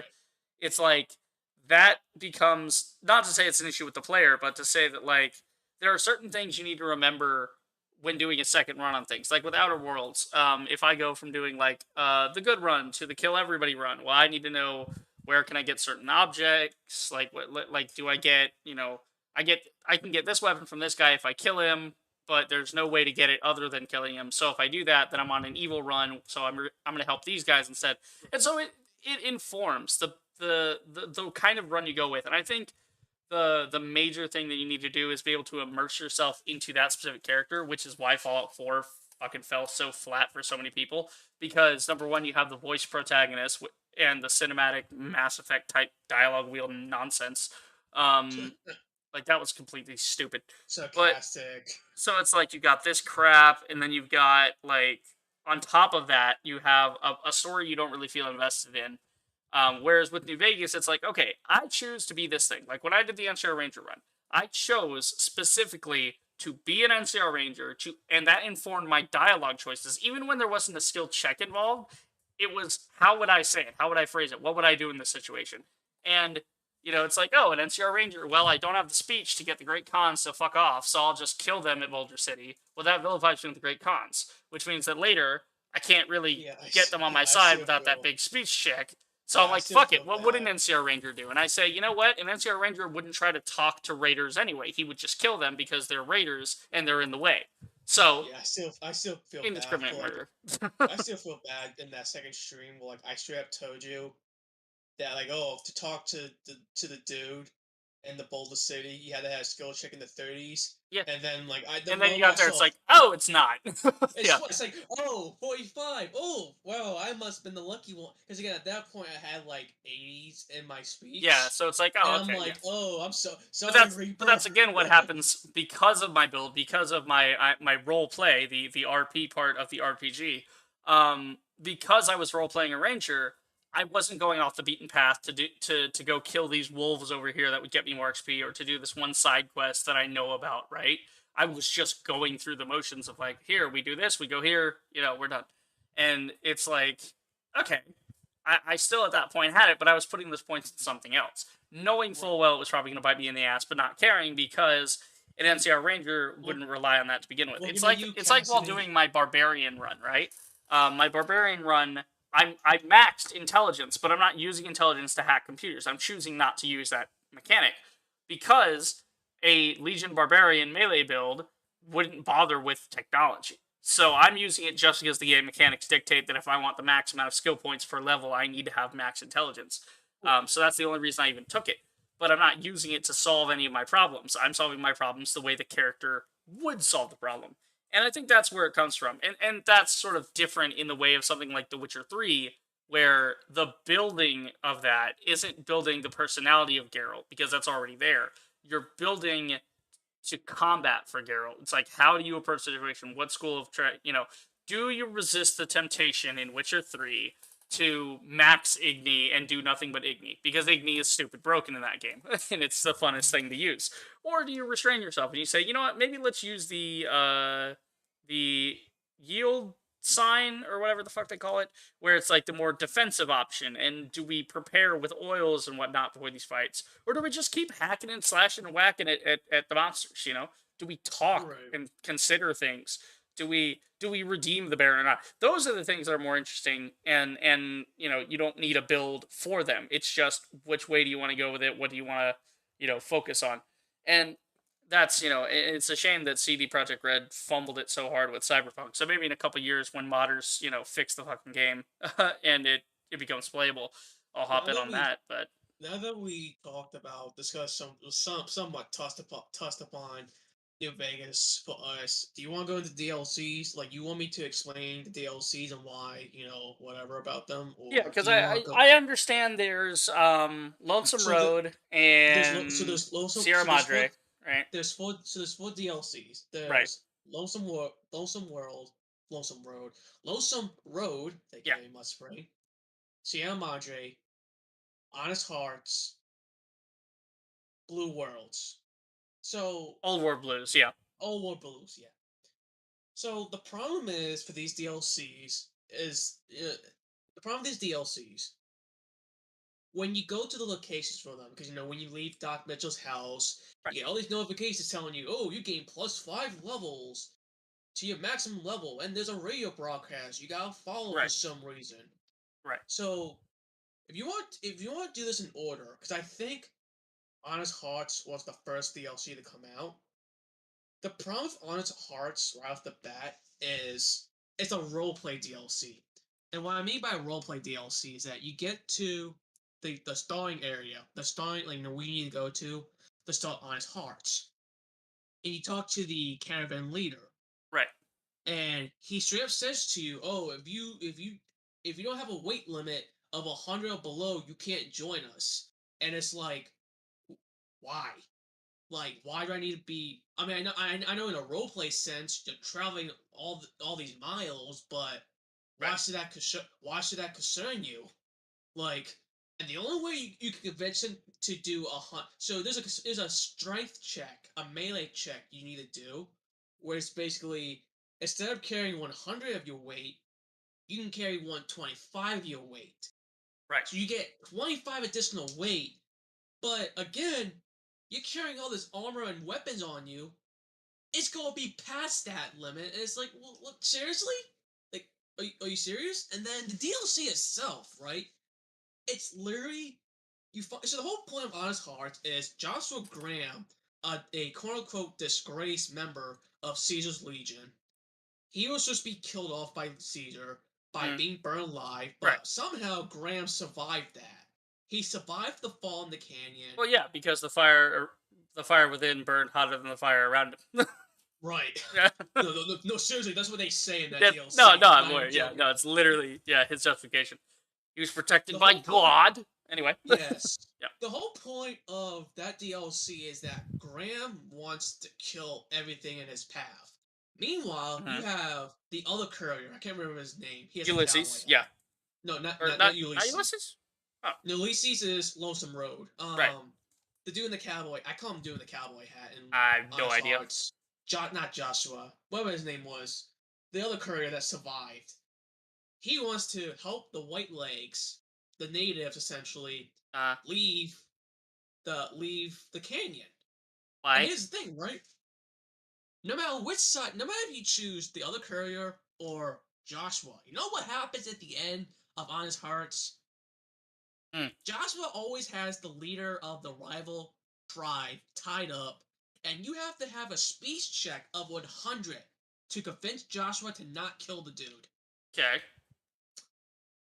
But I mean, that that just whole sounds deal, like that just sounds like the ending of the base game where you tell like Atlantis to fuck off, but you can only tell him yeah, to fuck off if you have that's 100. literally it in Honest I mean, it Hearts. makes sense. They're Besides, both from the Legion. They're both murderers. They're both like in no, like like Joshua Graham's a situation of he wants to he doesn't because you can tell from his dialogue, because he follows the Bible. He does the Bible. He reads the Bible. yeah, he's a Mormon. Yeah. He doesn't want to kill, Hmm. but because of what happened with Caesar, Right. his mind is conflicted. Because when he worked for Caesar, he knew what Caesar was doing was wrong, but he couldn't question it unless he wanted to get killed. I mean, he But when could. he Yeah. but when he failed, he got punished for it. But the last person he saw before he disappeared was Caesar.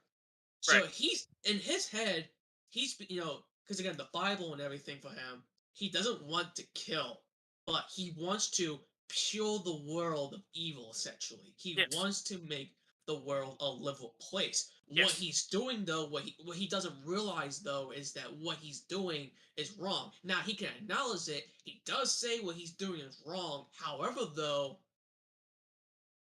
it's not that he's not. He is taking responsibility, but he's just not like realizing the true consequences of what he's doing.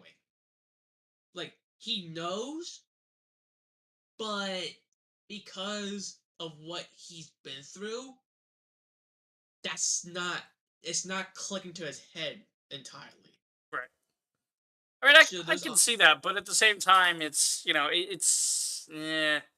all So thing. that I can see the whole check thing being a problem, but that just goes back to the previous conversation of checks yeah, like versus it's percentages literally like versus yeah, yeah. yeah. It's So weird. then the next DLC in chronological order is Old World Blues. Hey, remember how in your third or fourth stream it took you 3 clips to kill one Brotherhood person Yeah. and with an anti-material rifle? Well, I didn't have an answer machine. I just had a sniper, but yeah, yeah. Or in the stun rifle with AP Whatever. Yeah. rounds? Yeah. Guess what? That DLC is robot hell. You will find nothing but robots that entire time. Yeah, but the robots are easier to kill than them. You wish that was that easy. It's not. Wait, Be- what robots in well, like wait, is so, it Old World Blues the one with the holograms so and shit?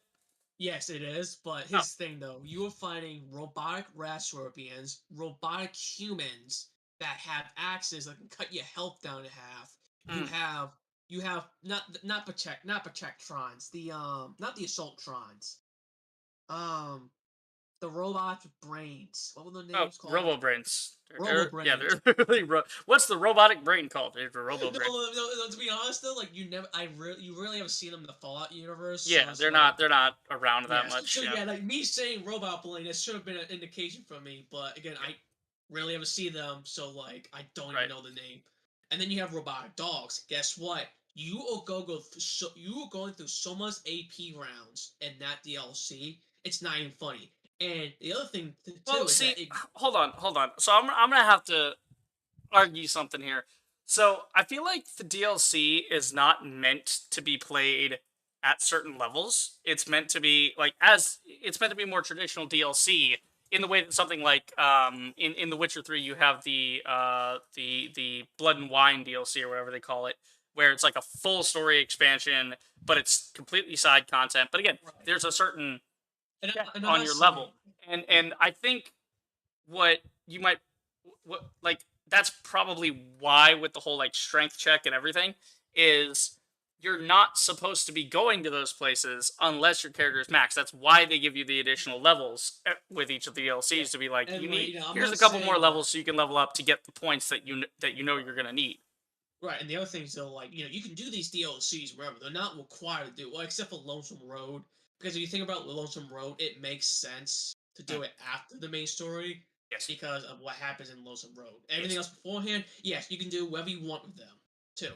But what I'm saying is that what I'm trying to get at is that some of these DLCs, their scaling for damage makes no sense. Like some of them, like just, what now? I had to be at level 10 to do this DLC, but Right. I'm shooting a dude with an armor piercing bullet with a sniper rifle, and I'm doing a quarter of his damage with a Well, yeah, but that headshot. I mean that's the base game as well, where I've had that same issue in the base game with max guns AP, and I've still had to shoot the Legion several times while Yeah, using and then the whole, so then what should yeah, be a so good weapon. that's Old World Blues right there. Then you had the Sierra Madre. Oof, ooh, how am I gonna put this with the CL mod? So, number one, they bring back. I think was Elijah from Fallout 3, or was he a Elijah, DLC yes, character? brother Elijah, he's from 3, I Yeah. believe. So Yeah, basically, Elijah went crazy. He's the main villain in that DLC that you have to kill anyway. Oh, yeah, spare, but he dies in the end anyway. The right. whole point of that DLC is that the enemies you come across, the only way you have to kill them, to truly kill them, is essentially cutting off the body, like cutting off the body parts to Yeah, show I'm you aware. can't do. They like regenerate or something, so you have to like take their Right. head completely off. Yeah, so Or they're like like just cut off, zombie dust or just people. like, or just cut off the leg and then they die.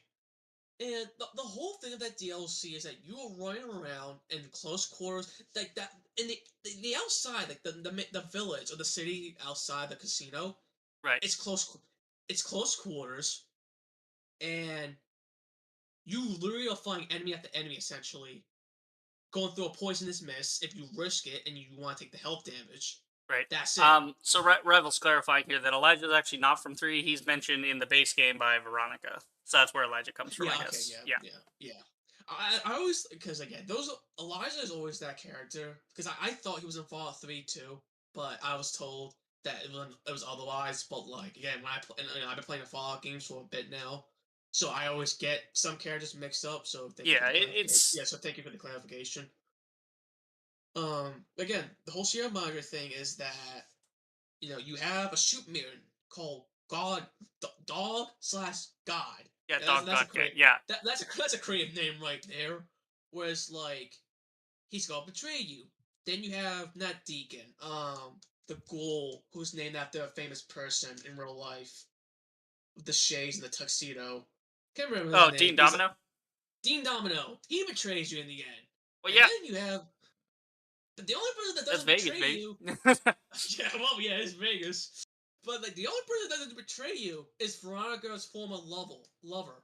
I think was he Veronica's former? Yeah, it's Veronica's former lover. The bold chick, the bold pale skinned chick with the scars on her face. She Okay. doesn't betray. What's up? I'll just take your word for it. No, because I think well, it's not. I don't think. Well, here's the thing. I say I think it's Veronica's former lover because she does mention that in the Brotherhood of Steel she fell in love with a female Brotherhood member, but she can't remember the name. And Veronica at points, if you have her as a companion, does say that she loves someone that was female, but she can't remember her name. So I think it's kind of meant to be a situation of it's meant to be Veronica, but it's not really Veronica. But who But else yeah, would it be? yeah. And that DLC for Elijah is that he's focused on taking the Sierra Madre. He's so focused on money, and then you can speech check him right to like come down to the vault. And I think it's regardless of this, you trick him to come down to the vault, and you can either fight him or escape from the vault before he gets there, trap him in the vault, and you have to book it out of the. You have to leave the casino before you get your head blown off. Right. And fun fact about that DLC: if you have Veronica as a companion, and if you get Elijah's last words, and you have it played to either in front of Veronica or you have to talk to her about it, she says something about it, and then you get another perk from Veronica. Okay. Ugh. Oh, you tired or? Oh yeah, no. I Do was you want saying. to wrap up? Do you want to wrap up Oh soon? no, Or I'm you good. want to keep No, going? No, because I no, heard you doing. I don't want to keep. I don't want to keep you up late. Because you're tired and oh no, everything. it's From last it's night. it's like not even 6 o'clock yet. I woke up at like 2. So I know. It's just like it's like you yawn. I know yeah. you No, probably no, want no. to eat. I just Yeah, it's so I the don't want to weather keep. and stuff. So I'm like, Yeah, yeah. I can Rival's imagine. actually saying that she betrays you if you make the wrong choices. Depending on your choices, all, a couple, one, or none of them will betray you. Dean will actually save you if you obey his commands like a servant. So I think that's maybe this might be another instance of theme that you may be misinterpreting. Whereas like it's hard to get people to like if you focus entirely on the like main story of get the money or whatever, right? You're just there to do your thing. Um, it's like a lot tougher on you in the end because people betray you in order to get your thing. Because that's like the whole story of the Sierra Madre is the whole point is that it's a betrayal thing. Right. Dog God won't betray you if you don't allow Dog to take control. Veronica's former lover will betray you if you leave her or shove her into the cramped space of the elevator. Right. So yeah, it just seems to be like dependent on that. So I think it's more themes rather than substance. So like the idea of like from a gameplay perspective, it's like, well, why are all these people betraying me? But the point is to make you think in the narrative perspective of, oh, Yeah. I get it now. That's It's a casino. There's money involved, there's but there's love and betrayal and we death have and yeah, we have drama. bomb collars around our necks. we need to get that money to get out of here, but we gotta have some blood on our hands Right. to do this. And even then, And then and even when you try to leave, it's like, oh, you want to take all the money with you? Yeah, you can't because there's just too much goddamn money. Like, no, but you say that right. Someone actually did a video on it. You can actually get away with doing that. It's uh, real. Yes, I'm not even joking. It's if you look up a guy, I think it was Nerbert that did it. He's doing an Abraham Lincoln run in all the Fallout games, and for his yes, okay.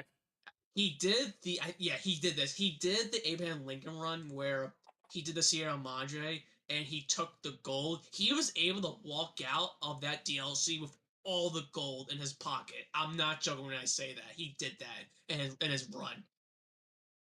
Wow. Yeah. Yeah. But I mean, again, this has also become theme versus substance of like, well, if you want to, it's a pain in the ass, but Yeah. it's easier. It's easier to let go as the the Yeah. narrative And tells you then to. we have and then we have what I consider the best DLC. Well, best DLC story wise and what you go through. A pain in the ass combat wise, Lonesome Road. So the whole point of Lonesome Road is you see. I need to know, is it Ulysses or Ulysses, whatever you want to pronounce it? Is it Ulysses. Yeah. Ulysses? Or No, yeah, you I'm not gonna. bro. You. All right. Look, I assume you're American. It's like Grant. Ulysses. Ulysses S. Grant. U, Ulysses. That's Ulysses? Ulysses. I'm not gonna. You know, I'm not. I am from America too, but I'm not Oh gonna my god. try. Yeah, I'm sorry. All right. Ulysses. Those the Ulysses. I'm Swear not. to You God. know, You're fucking when I with go me back, now. no, I'm not. Well, you know, again, I wish I was, but again, I'm actually am trying to pronounce his name right. So let's call him you, all right? Can we just call him you and just move on Yeah. before? Call him Okay. Steve. Call him Yeah, Steve. let's call him Steve. Steve, Oh, fuck it. geez. Ulysses is now Steve. So, No, Steve. anyway, so Steve was so the thing with Steve is that he was actually supposed to be the courier that had the platinum chip, Right, yeah. but he realized what House's plan was. Yes. So what he did was he got you, the courier, to trade spots with him, and had you go off with the platinum chip instead of him because he knew what House was doing. Now But, his yeah, again wasn't Ulysses, like, part of the Legion, though, at some point? no he hates the Legion. So Okay. his whole thing was like how much like he know I'm not gonna say he knows everything, but like he's observant. Yeah, He knows what's going on, and like he plays along with it until he gets to a certain point. Is the right. thing. So again, the whole thing with the chip, he knows about the chip. Okay, He so wait, Rival, agrees. Rival saying he was with the Legion. What? I'm confused. Alright, let's get some facts on this one. I never knew. Ulysses. I never knew about that. Probably didn't have the skill check to ask him about it. No, no. Actually, believe it or not, he never even mentions about. There's no skill check in that whole DLC that straight up Yeah, he's a mentions that former he. Frumentarius of Caesar's Legion, apparently, according to Seriously? this. Yeah, his tribe and him were conquered by the Legion. He was one of the first among the Legion to see Hooverdan. Interesting. So, I never knew about that. one of the 7 couriers hired by Victor to carry the packages, but his delivery was left to Courier 6, right? And Ulysses mysteriously disappeared, and then he is the main antagonist of Lonesome Road, as well as the unseen secondary antagonist of the other 3 DLCs. Interesting. So he's sort of a Mr. House in his own way. He's sort of involved in all these Huh. things. Huh. Again, like the Lonesome Road DLC. Yeah, he came from the Twisted. Yeah, he was a member of the Twisted Hairs. That's why his hairdo with the dreads is so unique, and that nobody else has something like that. Now again, the whole thing with the Lonesome Road, when I say it's a sick looking DLC, I mean like Yeah. it's like environment wise and what you go through. It's like this is how Fallout is meant to be. Like this is how like it's meant to like you're meant to see it. Like you're going through a wasteland. Oh well, this is true for every Fallout game, but Lonesome Road does it to where it impacts you, and then like it makes you wonder if this is what our world is going to look like if this were to happen. Is Right. this what we're going to experience? Yeah. Now, again, DLC, I love it, but it is basically what I call a gauntlet of enemies because you're fighting a mixture of severely heavy. You're fighting a mixture of heavily armed enemies and the best legion outfits that they can find. You are fighting Death Claws, and there's actually a part in the DLC. There's two high no, there's a highway you have to go through at one point, and it's infested towards the end of it with Death Claws that you have to deal with. Right. And there was some of these Death Claws that like you have to go through a trigger for them to spawn, and you can't Wow. avoid it. You have to go through it no matter That's fun. what. Yeah, imagine like you're going through a underneath a highway. Next to you here, you just hear a roar like a behind you, and then a death claw just comes jumping in and Yeah, clawing your I've had that faces. happen. Yeah, Oh, I it's remember fun. from your first. I remember your first NCR stream where like you tried taking out a blind death claw and you lost to it, and I was Hey, like, I didn't lose shit. It works if you're doing an explosive run and have a bunch of mines.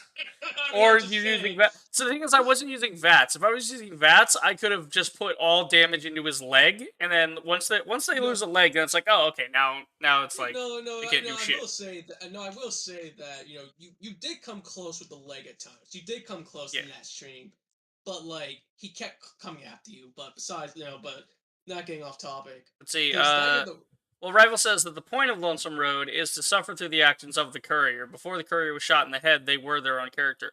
That is true, that you do have the amnesia thing going on where you build up the character from that point on as to who they are, rather than, you know, knowing who they were. In something like Witcher 3, where you have that.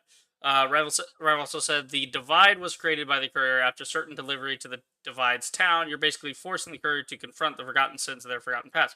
Yeah, so I think again, I think the DLCs are best experienced through a narrative lens and not so much a gameplay lens, because the gameplay, all of their power and prowess was spent on like making the combat manageable in the base game, and then for the other game, for the DLCs, they were like, all right, we have even less time to make these.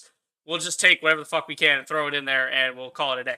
Like, right. because we need to, like, if we're gonna do all the narrative stuff we want, we have to put time into that, and we can't be putting time into that if we're spending all day on like, how is the combat balance? I don't fucking care. It's whatever, Yeah. and we're Then like we I can say hit. I could say they probably wanted it to be difficult so that you would experience the base game first, and then when you have a thirst for more, you would then go, okay, let me go back and do these other things now that I have this strength. Because by the end of the game, when a lot of the main stuff, unless you're restricting yourself like I've been, your guy usually ends up with a pretty good build, because you have like access to like lots of different weapons and lots of different skills that you've obtained and perks. And by that point it's like, well, shit, half the stuff you run across in Wasteland other than a death claw is not even a problem. It just And takes again, a second to get through it.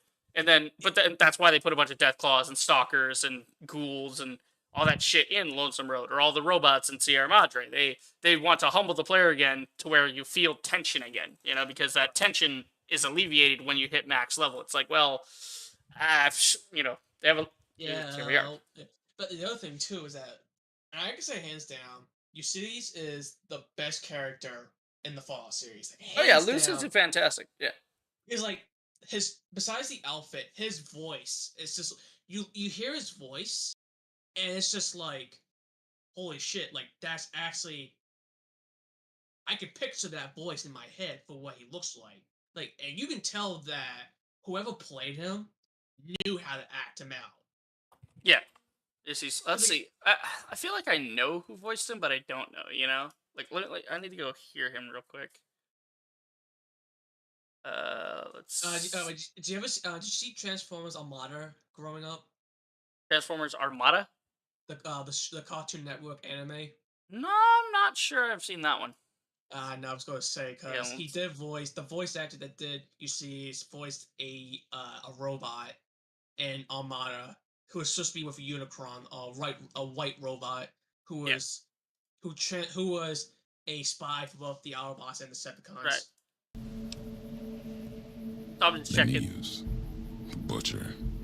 Monster. Terror of the East. Speaking of which, while Good you're looking question. at this, Yeah, I'm looking for like who the voice actor is now. Who is before the? we go on, before we go on, Hang on, no, not Ulysses S. You fucking idiots. New I Vegas, mean this. Yeah, not the. Okay, it's Roger. Ah, it is Roger Cross. Okay, because I've seen this guy around like in a couple of supporting roles for like sci-fi shows before, and he shows up, and then it's like, what's the major thing I've seen him in? I need to check this now because it's driving me nuts. Because I've seen him in more major roles here. He was in Chronicles of Riddick. He was Toll, but Toll was there for like 5 minutes. He wasn't really around. Um, let's see. Wow, he's got so many credits just because he's done like minor bits here or there, and then a couple of episodes on certain shows. Let's see. He did. I mean, yeah, I know him from Stargate. I know on SG1 he played. Yeah, he plays Lieutenant Connor. That movie, Stargate. No, not the movie. The show SG1. Oh, I was going to say like the movie with with Kurt Russell and Kurt Russell. Yeah, Kurt Russell and oh my god, I love the man and I can't remember his name. It's not Jonathan Frakes. It's Daniel Jackson. Fucking Michael something. Michael Bay. Okay. No, not Michael Bay. No. Yeah, it's a shame because he's a great actor and he only really showed up in the Stargate series. He didn't really get to do much outside of that. Fuck. Michael Shanks. That's it. Michael Shanks. I was pissed because like they showed like Michael Shanks in the first episode of the second season of Altered Carbon, and I was like, oh, are we gonna get a cool thing with Michael Shanks this episode? He's gonna be like a main antagonist or something. No, he was dead in the first episode. I'm like, come on, it's Michael. How the fuck are you gonna spend time getting Michael Shanks to come on your show, and then he just isn't there for the rest of it? So he's that, and then, like I said, he's appeared in a couple of different ones over the years. He was like a guy in Star Trek Enterprise at one point, and Star Trek, yeah, Jesus. again, most of it like in Arrow, he comes in as Detective Lucas Hilton, right, in the Arrow series. He's actually in the Burial. He did some voices in the Burial at Sea episode 2 for BioShock. That's kind of interesting. But yeah, no, like this guy. Yeah, like he's got he's one of those where it's like, wow, he's got a distinct voice. I mean, it's funny when you think about it because like he's been on Star Trek, and then Mr. House voiced by Renee. Obviously, I can never say his last name, so I don't even try. But Renee being Mr. House, I mean, he was in it, and there's like, and then of course Veronica is voiced by oh, what is her name? Faraday something. What's her name? Oh, now I'm getting on the TV stuff, but like yeah, Felicia Day, that's it. So Felicia Day voicing Veronica, but Felicia Day also being on Eureka at certain points and in doing other sci-fi stuff. So it's just kind of interesting. It's one of those things where it's like, huh, they all kind of came over from like science fiction type stuff to do these voices, and it's always kind of interesting to see. But yeah, no. Anyway, so Ulysses and all that. I mean, I think again, I think it's completely dependent on like the lens you view these things with, and if you put more into like the gameplay or in the narrative, because there are like, two. Like Lonesome Road for me, definitely for the narrative, because like again, what you go through, I think it's only like 5 or 6 areas you go through in Lonesome Road, but Right. like the journey you go through, like not the journey, but like what you go through in those areas, it's like, oh my god, like this, not makes you scared, but it's like, oh, like this is gonna impact me. Right. This There's is a gonna impact sense me. of like weight and gravity to the situation. Right. But I think this is probably the best argument for why the conversion mod should exist and why they're going to be so good is because they're taking like Fallout 1 and 2 and presenting them in a 3D environment so that people can genuinely appreciate them for once, right? Without having the UI get in the way, without having the the gameplay itself get in the way, right? The gameplay is being improved. Fallout 3, kind of the same thing. Some things might get fixed. The overall story is probably still not going to be great because you can't really fix that with a mod. Then you have New Vegas, where again there's those rough edges and those areas that just kind of don't work. But then it's like, oh, this does work because it's we have the we've updated the graphics, right? So visually it looks really good. Importantly, you update the combat. So that becomes the question of, well, if this part of the game, if the game hinges on the combat, and that at the time New Vegas's combat was better than 3, but now 4's combat is better than New Vegas. So if you go back and retroactively fix that, and you say, oh yeah, the combat everybody likes now in 4 is put into New Vegas, now it's like, so these things with death claws and whatever else, and the way VATS works and so on, it feels better, and it feels better to do because of you've got that set up right where it's a better feature. I'll never forget my first time playing Fallout 3, and I saw a Deathclaw the first time, and I'm like, what the fuck? Because you see the strip, and it's like, okay, well, I can't go, like, let me try going this way. Oh, there's cazadors and shit. Yeah, let's not go down this road. And so you go back the other way, and it's like, oh, Sloan, okay. It's like, wait, hold on, there's Deathclaw. So I'm like, what the fuck is a Deathclaw? And I look at him like, you see this giant-looking creature thing. And I'm like, oh, it's a big lizard. Okay, so maybe I can kill it like I killed the other lizards back in Good Springs, No, you cannot. Yeah, so he's like, that lizard wants to give you a hug. A deadly hug, but he wants to it's like, hug. No, can't do that. Yeah, but it's just, like that, and then there's also Black Mountain, so it's like, well, you don't want to go near Black Mountain either, because the super mutants are, at that level, are about as tough as the Deathclaws are, so it's like, well, you're gonna die to death, like, Cazadors, and next to them is the Deathclaws, and next to them are the super mutants, and then next to that is a mountain, so it's like, well, you can't really take this passage to get to the strip, you have to go around, you have to learn the stuff about the game.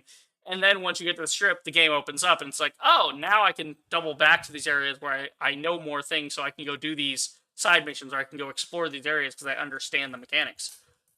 So it's, as opposed to something like Fallout 4, where it's like, yeah, here's this, and we've broken it up into zones of, like, what you should be leveled for, but also you can go wherever you want, really, if you have the right, like, build. So it's like, you got the right stuff at the beginning of the game? You're fine. You'll be fine. And again, like, just to reinstate this, reiterate, yeah, reiterate and reinstate what I've been saying. I don't hate New Vegas. Like, well, I do, but it's not as bad compared to my first time playing it 2 years ago. Right. Because again, I was not. Again, and this is me asking someone who played the game what I should do, and I got no response. I got like vague responses. Right. And because of those vague responses, my game came to a stop at the Brotherhood of Steel when I had to kill them. Because I was told that, hey, get rid of Macronera for Veronica's, I think it was Veronica's husband. I don't know what he is supposed to be. Whoever the fuck that guy, yeah. Yeah, he's supposed to be someone close to Veronica or something like that. If you have him in the seat instead of Macronera, you can convince him to do peace at the NCR. Yeah, no, there was no option for that. Yeah. By the way. It was like, yeah, I'll let you go through the big thing of, like, you have to do the entirety of the Brotherhood's quest, and then you have to be on good terms with the NCR, and you have to have speech, and it's a roundabout way of doing it. Yeah. Replaying New Vegas made me understood that yes, it's not a bad game, but like there's a lot of flaws in New Vegas. There's a lot of flaws that when I first played it, not that I was arrogant about it, but because of what happened in my first initial playthrough all those years ago, back in 2020, it just left a bitter taste in my mouth. Right. That, why should I get... Even when I started playing the game last year, like a few months at the beginning of this year, I thought to myself, why should I give New Vegas a second chance? Right. Why should I give this acclaimed best Fallout game out there the second chance? I think that's like a thing that people have felt more in a contemporary sense with something like Death Stranding, right? Where it came out and a lot of the the features and stuff in the story, it's all kind of there, but a lot of people misinterpreted it as some sort of cool game, whatever. But because people have a certain view of what a video game is and what it needs to be and what needs to be in it and yada yada yada, whereby Death Stranding is less a game and more of an experience in that it has gameplay features. It has game like components to it. But a lot of people didn't give it the fair shake immediately because they played 5 minutes of it, and since they weren't immediately doing some action or had some like specific quest or something, right? They didn't meditate on it as you're supposed to. It's supposed to be more of a meditative experience in that it's a walking simulator, glorified as it is, right? It has enough game mechanics to not just be a walking simulator, so you don't get bored with it. But at And the like, same time, a lot of people misinterpreted it and were like, "Oh, it must be a bad game because it's not doing these things that I expect a video game to do." So New Vegas is more a when you really think about it, New Vegas is almost like a text adventure, right? Like an old school dialogue, story driven thing. But they had to put enough of it because they were building it on a certain system. They had because of what people were expecting in that day and age, they had to put a certain level of mechanics into it, but those mechanics kind of interfere with the narrative. And when you start doing open world, you have to start thinking of a lot of different things. So something like Bioshock can be more cohesive with the story because it has only one story to tell. The role you're playing has been defined. That's why Witcher 3 is kind of easier to tell in the story. The role of the Witcher is defined. Whereas in something like New Vegas or Skyrim or these open world RPGs, you have like if the developer doesn't take care with it to flesh out possibilities, then you end up feeling like, oh, well, I have to do it this way to get the optimal outcome. But that's sort of your mind playing a trick on you and saying, oh, well, I'm optimizing the game, but at the same time, I'm not having fun because I'm not allowing myself to embody the character and to think like the character. And I think Rival actually made a point about that earlier where he said, where is it? Where is it? Where is it? Big thing. Where the fuck am I saying this? I lost it here.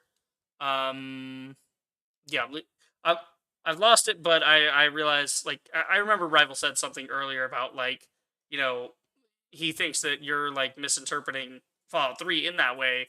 Where like the reason you might be looking at Fallout 3 as better is because you can max out your build and play exactly how you want, whereas New Vegas requires more of a focused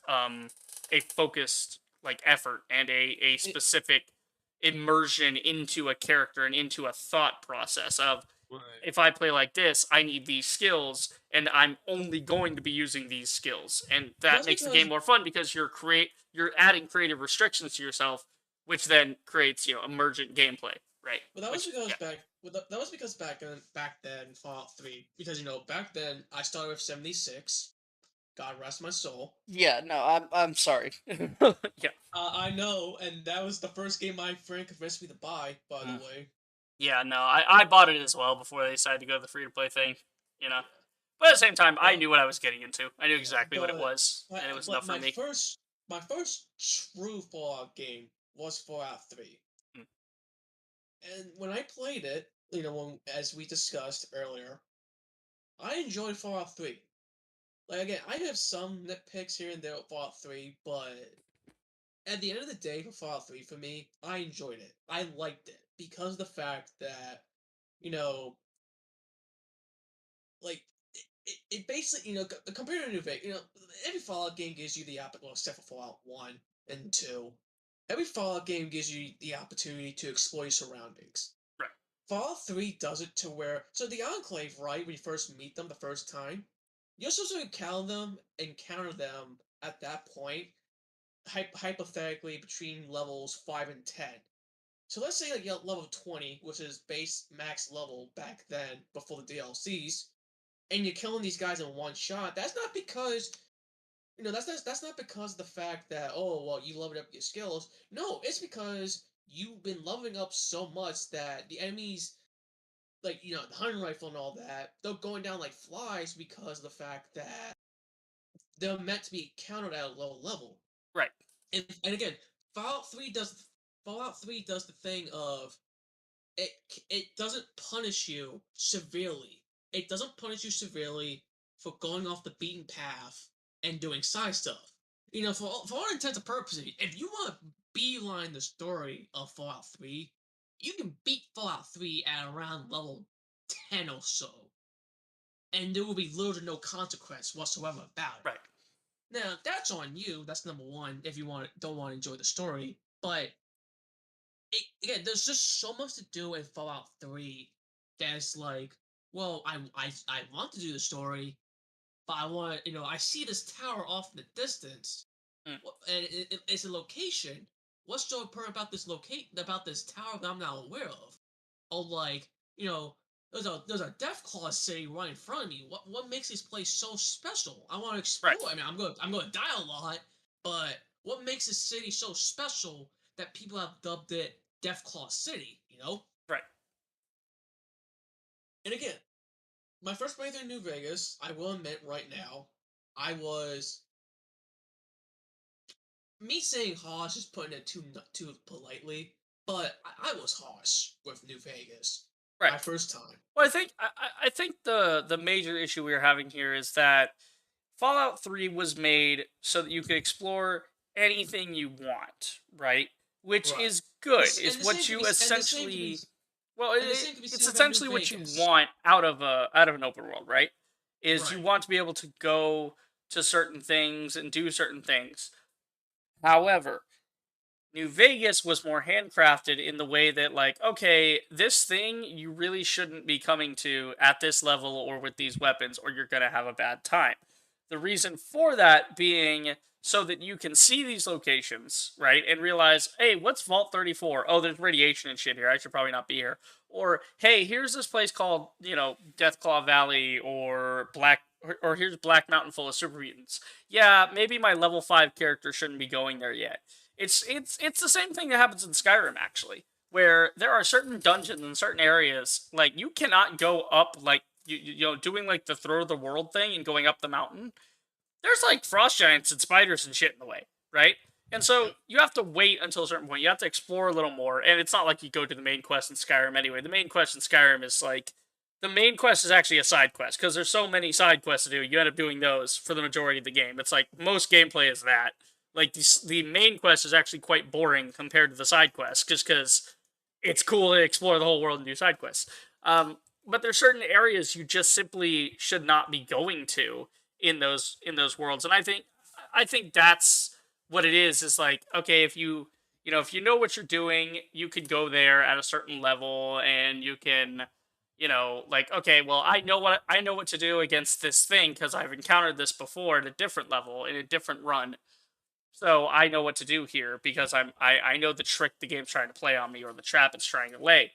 But also for a first time encounter, it's more of like, oh god, what is that? Oh god, what is this? And the second, because yeah, once you feel, yeah, it's like once you feel threatened, the intended outcome is, okay, I should not be brute forcing this. If I'm trying to brute force it and I'm feeling and I'm like getting out with barely alive, then I, the player, must be doing something wrong because I'm not, I'm not the right level, or I haven't encountered the right person, or I don't have the right item to be in this location yet. I wouldn't want to go to Vault 22 with, level 3, right? I wouldn't want that ability because then I just start getting myself into 22 is the one with all the plants, yeah. the plant one, right? Yeah. So it's like I wouldn't want to go into certain areas without knowing certain things, and I think that's why the game pushes you in certain directions and says, okay, well, you can go here or there, whatever. Rival actually says if you tagged sneak early on, you can get 10 intelligence at level 1. If you sneak past the Cazadors, steal and get some free caps and buy the intelligence implant. Yeah, so that's a possibility, but you have to know how to sneak past the Cazadors. You have to do the trial and error. You have to realize certain things are just not, good to do. Like going to the boomers, for instance. It's like, okay, well, how do we get past the boomers? Well, we put an NPC here that'll tell you how. Okay, so first time you do that. But then once you know, you don't have to interact with him on your second run, because now you know what to do, so you just do it without him. So that becomes, oh, the game is actually rewarding you for remembering from your last run, because now you don't need that guy anymore. Or you can skip like all the dialogue of the game, because if you've heard it before, most of it's flavor text and you know what they're saying, so you don't really need to listen to it. So I think it's less about punishing someone and more about rewarding them for being patient. And I think that's something that a lot of these open world games today fail at is, oh, we made this big open world. Okay, but what can you do in it? Oh, well, you can fight these guys. Okay. Well, Why what if can it's I somebody can do kill them? over here? It's like, oh, well, you fight more guys. Okay, Okay, but what else? but Well, what find more else? guys. And they just I fill don't the want to fight. world with basic encounters, whereas something like New Vegas fills the world with specific encounters and reasons, right, for why these encounters are existing and who Like, you're talking to and what dialogue you're getting. Fallout hmm, 3 does have some locations like that, but they're laughably small encounters compared to what's in New Vegas. Because in New Vegas, you have like towns of people. You have like every town you go to, there's like a minimum of 5 people you can talk to, and each of them will tell you something different, and each of them will be their own person. But you go to like New Fallout 3, and it's like, yeah, you can go anywhere outside of the vault, but the problem is are you most willing of to the travel places that you far? go to, if you go that far, you're not really going to find anything. You're going to find things, you're going to loot some things, and then you're going to kill more things to find and loot more things. See, like the It becomes a games. repetitive thing, but you get to somewhere like New Vegas, and that's why New Vegas is so interesting, because up to that point, you're experiencing small settlements of, you know, maybe 2 people to talk to, maybe at most like 5 or 6 people in one region you can talk to. Then you get to New Vegas, and it's like you go in and you talk to the guard guy immediately wants to talk to you. There's the food guy, and then there's the followers in the old Mormon fort. And then if you go around the corner, you can talk to Mick and Ralph. And then there's also the drug guy, the guy selling drugs. And there's an encounter where somebody's waving you down in an alley to try and get you to see something, but it's an ambush. And then you get into strip proper. You've got the Atomic Wrangler, you've got the Van Graffs, you've got you The know Immortals, the the you've White got the Gloves. Amoras, the White Glove Society, all of this different stuff to do, and it's all clustered on the strip. So it gives you a sense that the strip is important and it's what's hot and what's happening. Um, so Rival's actually saying that New Vegas and Dark Souls are very similar, whereas Fallout 3 is like GTA. Do what you want in 3, but you got to know and learn how to do what you want in New Vegas. Yeah, I would say, yeah, the GTA comparison is exactly it. Because in something like Grand Theft Auto 5, right? It's great. There's a lot of stuff to do, but a lot of the stuff you do is just a variation on a theme of what you just did, and it Right. tends to boil down to travel time of I want to go here, so I go here. Okay, cool, whatever. Or you have like the taxi system, and then it's like, oh, go here and shoot this thing. Why? We're criminals. That's why. Okay, cool. That's about as deep as it gets, and that's what happens when you make a giant map and you let the player go do anything they want. Well, the problem is, if you let them do anything they want, you have to give them things to do. And Right. New Vegas gives the player something to do, but they also make the trade off of, look, we're giving you things to do. We're putting time and effort into this world to craft it and to make it a cool experience for you. The least you can do is walk through the world a little bit and experience what we want you to experience, and not Well, just run off to wherever the fuck you're going to go and miss all of our hard work. Whereas Fallout 3 is like, we just I'm slap gonna. some shit together. Meh. We have our key I'm locations gonna that we stop. force you to go to for the story. That's where we put all the important stuff. It's just in the main I'm story. gonna stop you real quick about Yeah. what you just said about New Vegas. What you said about going wherever you want. Correct me if I'm wrong, but weren't you complaining so much about the NCR run that you had to go point A to point B? Right, Like but you that's got to the story long run road at stuff. one point. Right, but what that's the thing is, like, that's story stuff, right? No, Is no, that no, no. I'm just saying. I'm just trying to yeah, joke to with you play it in there. that. No, but I'm saying like that's kind of the difference is I choose to do that. Right. Whereas experiences in Fallout 3 are your main experiences come from nothing but the story. The side content's cool, the side quests are cool, but they're really just window dressing for the main story. They want you to experience all of it in the main story. Whereas New Vegas is kind of the inverse, where the game wants you to go do all the side stuff, and the main narrative is actually not that complex. Because when you look at it, no matter which faction you go with, you're going to encounter the same minor factions, and you'll have to deal with them in similar ways. I mean, it's pretty much like either they join you or you destroy them. That's pretty much it. And you have a couple of different options. But the thing with that is then we get to Fallout 4, where Bethesda shows that they fucking suck at their main story, and so much that they have to force the player to use the settlement system to continue the main story no matter what you choose. So you're requiring the player to do something they don't want to do, Yeah, all the thing because you couldn't be about creative enough to think of another thing. Meanwhile, Fallout 4 exploring the world of Fallout 4 is like exploring the world of Fallout 3, except there's actually more stuff in Fallout 4 off the beaten path than there Yeah, is I in was gonna Fallout say 3. In that, Fallout 3, like- it's like there's nothing to find. There's just shit to loot. Whereas if you go off on your own in Fallout 4, it actually rewards you. It's like, hey, here's the cranberry bog. Here's this guy. Here's a fucking ghoul kid in a fridge out here. Why? I don't know. Go take him back to his parents or sell him.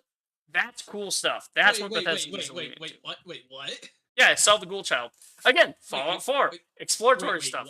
Wait, are you serious? Yeah, there's like some. 'Cause I did that quest recently, and I only got the thing to take him back to his parents. No. and the You go to gunners- take him back to his parents, but if you happen to run into this one of the gunner guys, there's like this one gunner guy hanging around the area, and if you talk to him, then he's like, hey, give me the kid, and I'll like I want like basically to like keep him as like a fucking slave or a pet or whatever, like keep him, for whatever purpose. I don't know what, like not that, but like I don't know. I can't quite remember if it was like he wanted him for like slave labor or if he wanted him for like a circus act type thing where he would show people the one and only ghoul child, and get people to pay to see him. Oh my god! I don't know, but yeah, that's the cool side stuff, right? Which Fallout 4 is good at rewarding you for.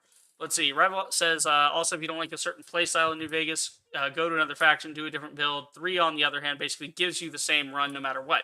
Yeah, and that's the thing, is, Revel says, as Yes Man said in New Vegas, we have options. In Fallout 3, it's one path. Sure, there's a few breakaway paths, but eventually you'll hit a dead end and you have to go back down the same path. Yeah. Like New Vegas, you have ins and outs of all kinds of stuff you can do. Like, his thing of Fallout 3, though, that I need to ask, like, I gotta ask, being stuck to one path, is that a bad thing, though? Because it's No. Linear storytelling is not a problem at all. The problem is when the person behind the linear storytelling doesn't give you a good story, right? Right. the Bioshock series, the entire Bioshock series is a prime example of linear storytelling done perfectly. Because you are in a corridor, you are in a room, it's like Doom. You move, you go through one room, and then you go to the next room, and then you go to the next room, and so on. And you're in a very confined space. But the story in that space is interesting, and the world you're in is interesting. So you follow the story, and then Bioshock, in Bioshock fashion, always has a great twist, right? And that's what you're looking forward to now. Now that's what people look forward to in Bioshock at this point, is like, whatever the next game has, we're wondering what the twist is going to be. Because we know the story's going to be good, because all the other ones have been good, right? Whether you have a personal preference to it or not, those are good stories. Whereas Fallout 3, it's like, oh yeah, what's the story? My dad left. I need to go find my dad. Okay, found my dad. Now my dad wants me to help him fix the water. Oh, and then the Enclave showed up. Okay, so now what? Oh well, my dad's dead, but we still gotta fix the water. Okay, now what? Now the Enclave. We have to kill the Enclave. Oh, are we gonna have a big battle with the Enclave? And oh, hey, are we gonna have the Brotherhood guys help us out? No, you're just gonna be in the Enclave base, and then you tell the Enclave to destroy itself. And then it does. And no matter what you do, that will always be the outcome. And there is no, it's not even hard to do. You just tell them to do it, and they do it. Riveting fucking writing, Bethesda. Fantastic. Yeah. It's just so, meh. You don't even want to do it, Revel says, in New Vegas, if you go down one path, you won't hit a dead end. You'll hit a new path and find yourself back at the same road, but with new experiences. Yeah. If I go off the beaten path in New Vegas, right, and I go to, do a bunch of side stuff, inevitably it all leads back, right? Like the Powder Gangers. You go help the Powder Gangers at the prison, right? And they have you kill a guy. They have you deal with another guy, whether you kill him or tell him to fuck off, one of the two. You then go back to him, and now he's like, hey, I need you to go learn what the NCR is planning. Okay, where am I going? To Prim, which is along the main path. So it's setting you back on the main path after you've had your side story. You've had your side fun. Now back to the main path. It's like, oh, while I'm here, I might as well ask about that main quest too and progress that. Or you can just say, oh yeah, I want to know about the NCR. Oh yeah, NCR is planning yada yada. So I need to talk to these guys. Well, you find the NCR plan. You go back, boom, NCR raid on the prison. you kill all the NCR guys, or you don't. You can just leave, right? You literally don't It's even. like, no, it says, carbine rifles. No, I'll just walk away. I Yeah, don't care I'm what gonna they do just today. leave, you know, Hey, and G, you I'm just gonna head leave. out real You quick. can leave, you can stay, and you can fuck up your reputation with the NCR in the middle of all this. But then by the end of it, it's like, yeah, he doesn't have any more work for you. It's like, just go and do whatever. We're done. Thanks, bye, and that's about it. And then you go back on the main path because it's like, well, I did that. Hey, look, since I went to Prim anyway, I have that fast travel set up. Now I don't have to walk there. I can just fast travel back there now, and then I can continue the main quest. So it's these ins and outs. It's more of a web of experiences, whereas Fallout 3 is walking on the road and then like occasionally there's a rest stop, but there's nothing at the rest stop and nobody to talk to, and you maybe pick up like a fucking soda can and then you leave. That's about it's like, all that happens in Fallout 3. it's like mine. Yeah, mine. you know. And then even Fallout 4, like I feel like that's even more expansive, where Bethesda did a good job making a world you want to be in. And I think that's why 76 succeeds the way it does, is that they boiled it down to, here's a neat world to be in, here's some good combat, fuck it. Like, oh, do we get a story? We'll make a story that kind of maybe functions as a story, and you can take it or leave it. But that's the thing, is it becomes an option at that point. You're not required to go through the story. You can just kind of run around and you can do daily events, you can do weekly events, you can go party up with your friends and do raids and do certain things.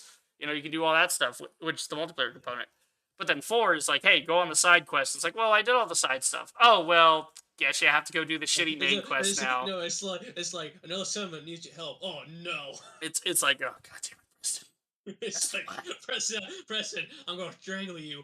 We have 10 settlements. Who Yeah. needs help? And that's that's another difference, is you look at like New Vegas and it's like, oh yeah, well, if you don't, you can leave and the Powder Gators like either win or die or whatever, depending, like however the game shakes out. That happens. Or, also with like President Kimball. President Kimball will be assassinated, whether you do it or not. Whether you're with Secret Legion or not, it will happen. Right. You are the determining factor of whether it happens for the NCR or not. So if you're helping to save the president, great. If not so great, right? But that's going to happen with or without you there. It's these things are part of the world. I mean, something as simple as like on your way to Novak, right? The merchants run into a random bit of legionaries that just attack the traveling merchants. Why? Because that's the world they live in. That's why. In Fallout 3, it's like, why are the super mutants here? Oh, because we put the super mutants there. Oh, okay. And they're in the way of the thing you need to get the main quest. It's like, well, that's why they're there, because it's important, not just because they're there. New Vegas also never has a feeling of backtracking, except for the NCR, but that's on purpose for characterizing the NCR's slow progress. You only go forward or to the side, but you never reverse. Yeah, correct, Rival. Correct. Going back to Lonesome Road real quick. Like, Lonesome Road, for me, when I played it and finished it, it reminded me of my first playthrough because, I was level 50. I had what was considered the best gear back then. A hunting rifle, a sniper rifle, not the anti-material rifle, but a sniper rifle, a grenade launcher, a riot shotgun, a 10 mm pistol, and some melee weapon I had. And there were certain encounters that I was going through that made me go, holy shit, like, why am I struggling this much? And it took me back to my first playthrough where, I was struggling because I just want to get a move. I want to be done with New Vegas. Right. But after again, I did Lonesome Road before the main story of New Vegas because, I want to do all the DLCs before finishing the dam. And it made me realize that, in the end of the day, my opinion still stands, but during the second playthrough, it has made me realize that, maybe I was a bit too critical on New Vegas. Maybe, maybe had I actually ignored my friend all those years ago and did things the way I usually do them. Because when you do them, right?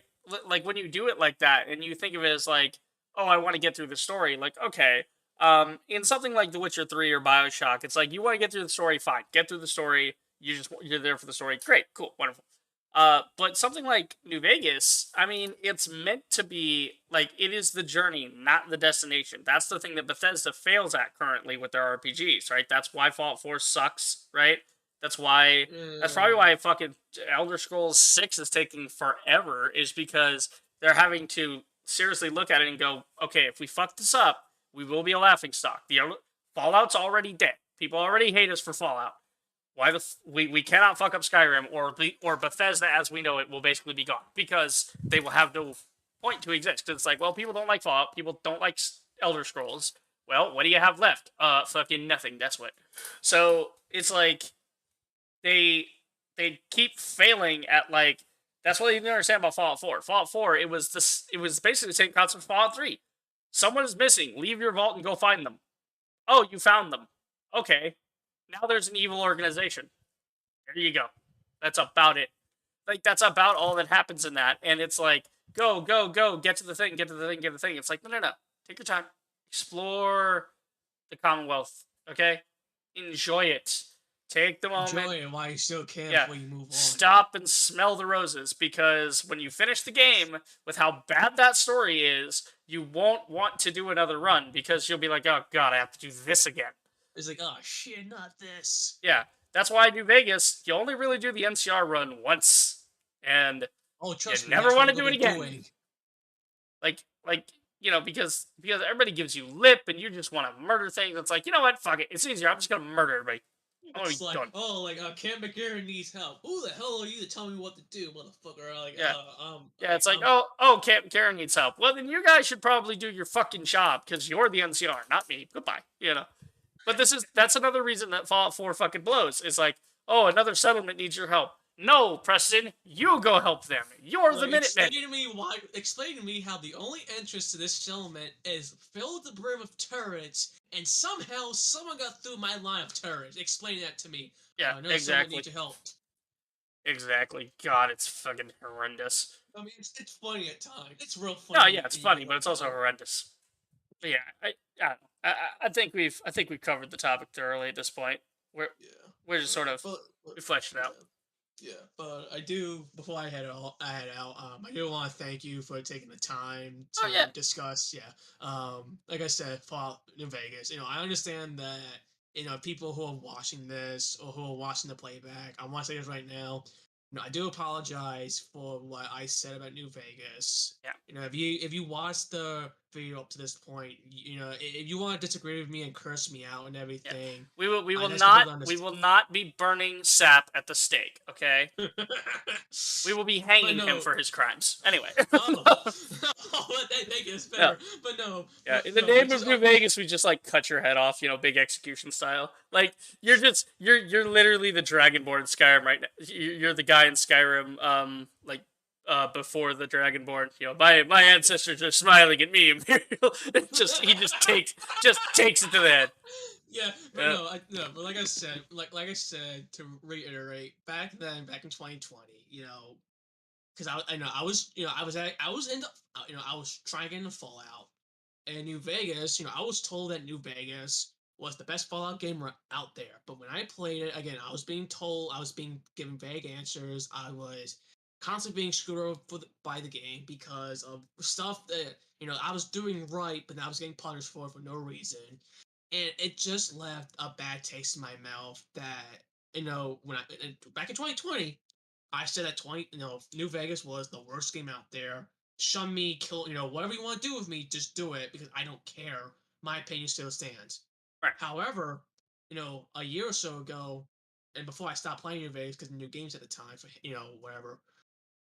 New Vegas, my second time for my redemption run to give that game the second chance. It made me realize that the reason why, again going back to Lonesome Road, what I was dealing with, it made me realize that the reason why I was struggling so bad in New Vegas was because I was asking someone for support what I should do instead of playing the game the way I want to. The Great Khans, the Brotherhood, not replacing McNamara, the Boomer. I did the Boomers regardless, but McNamara with the Brotherhood and the Great Khans and the Children of the Apocalypse and the Kings and all that. Right. I should have done them the way that Sap now, how he plays games. I should have done Sap at, me Sap as doing things the way I would do it, Right. which was figure out what was going on. Why am I being told to kill this faction off instead of being peaceful? Why, instead of questioning what I did back then, I just did it because I wanted to get a move on. But Right. again, during my redemption run, it made me realize that, at the end of the day, I hate New Vegas. I still despise New Vegas. But however, though, it's not that I hate New Vegas compared to back then. It's because the little stuff in New Vegas. Right. New Vegas has made me realize that the reason why people love it so much is because there's so much diversity you can do. You can do builds. You can, be a lore dude and like follow the lore and be heavily involved in the lore. Right. And I'm the kind of person that, I don't care about the story. At the end of the day, as long as I'm having fun, and like as long as there's some kind of challenge in front of me, I can appreciate it.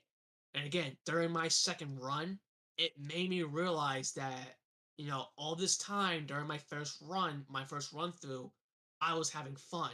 But because of what happened during my first playthrough, I grew bitter. I grew bitter to the point where I straight up almost got rid of my copy of New Vegas at one point because I wanted nothing to do with it until I said, yeah, Yeah. until I sat down with my friends and they said to me, "Yo, listen, give this game another chance and come back to us." And Yeah. I was bored one night and I popped in New Vegas. I gave that game a second chance, and after, because again, I didn't do the dam yet, I didn't finish the story. I just did all the DLCs because I wanted New Vegas to be a one and done situation with me. But going through the DLCs, going through what I've been through, again, New Vegas has made me realize that I should not have been bitter to begin with. I should not have been bitter towards the Yeah. defenders of New Vegas. Because again, let's be honest, people back then, before all New Vegas had, changing New Vegas happened, I still say to this day that there were still some people back then that hated New Vegas before the changes. Hands down, I think you can agree with me that there were some people back then that thought New Vegas, before the change happened, was the worst Fallout game out there. What changes do you mean? Well, like before the DLCs, before Obsidian got their redemption happening, but Yeah. well, yeah, Well, yeah, it was rough. It was definitely a rough point, and rough then game people that it took like people time to appreciate, it, and then they're like, oh right, wait, this is actually really good, and like it same thing for me, yeah yeah, like same thing for me. Like my second run through, I did missions that I did not know existed. I took my time. Now, again, I don't do builds, but like I took time to level up certain stats that I know will help me in the long run, such as barter, speech, and medicine.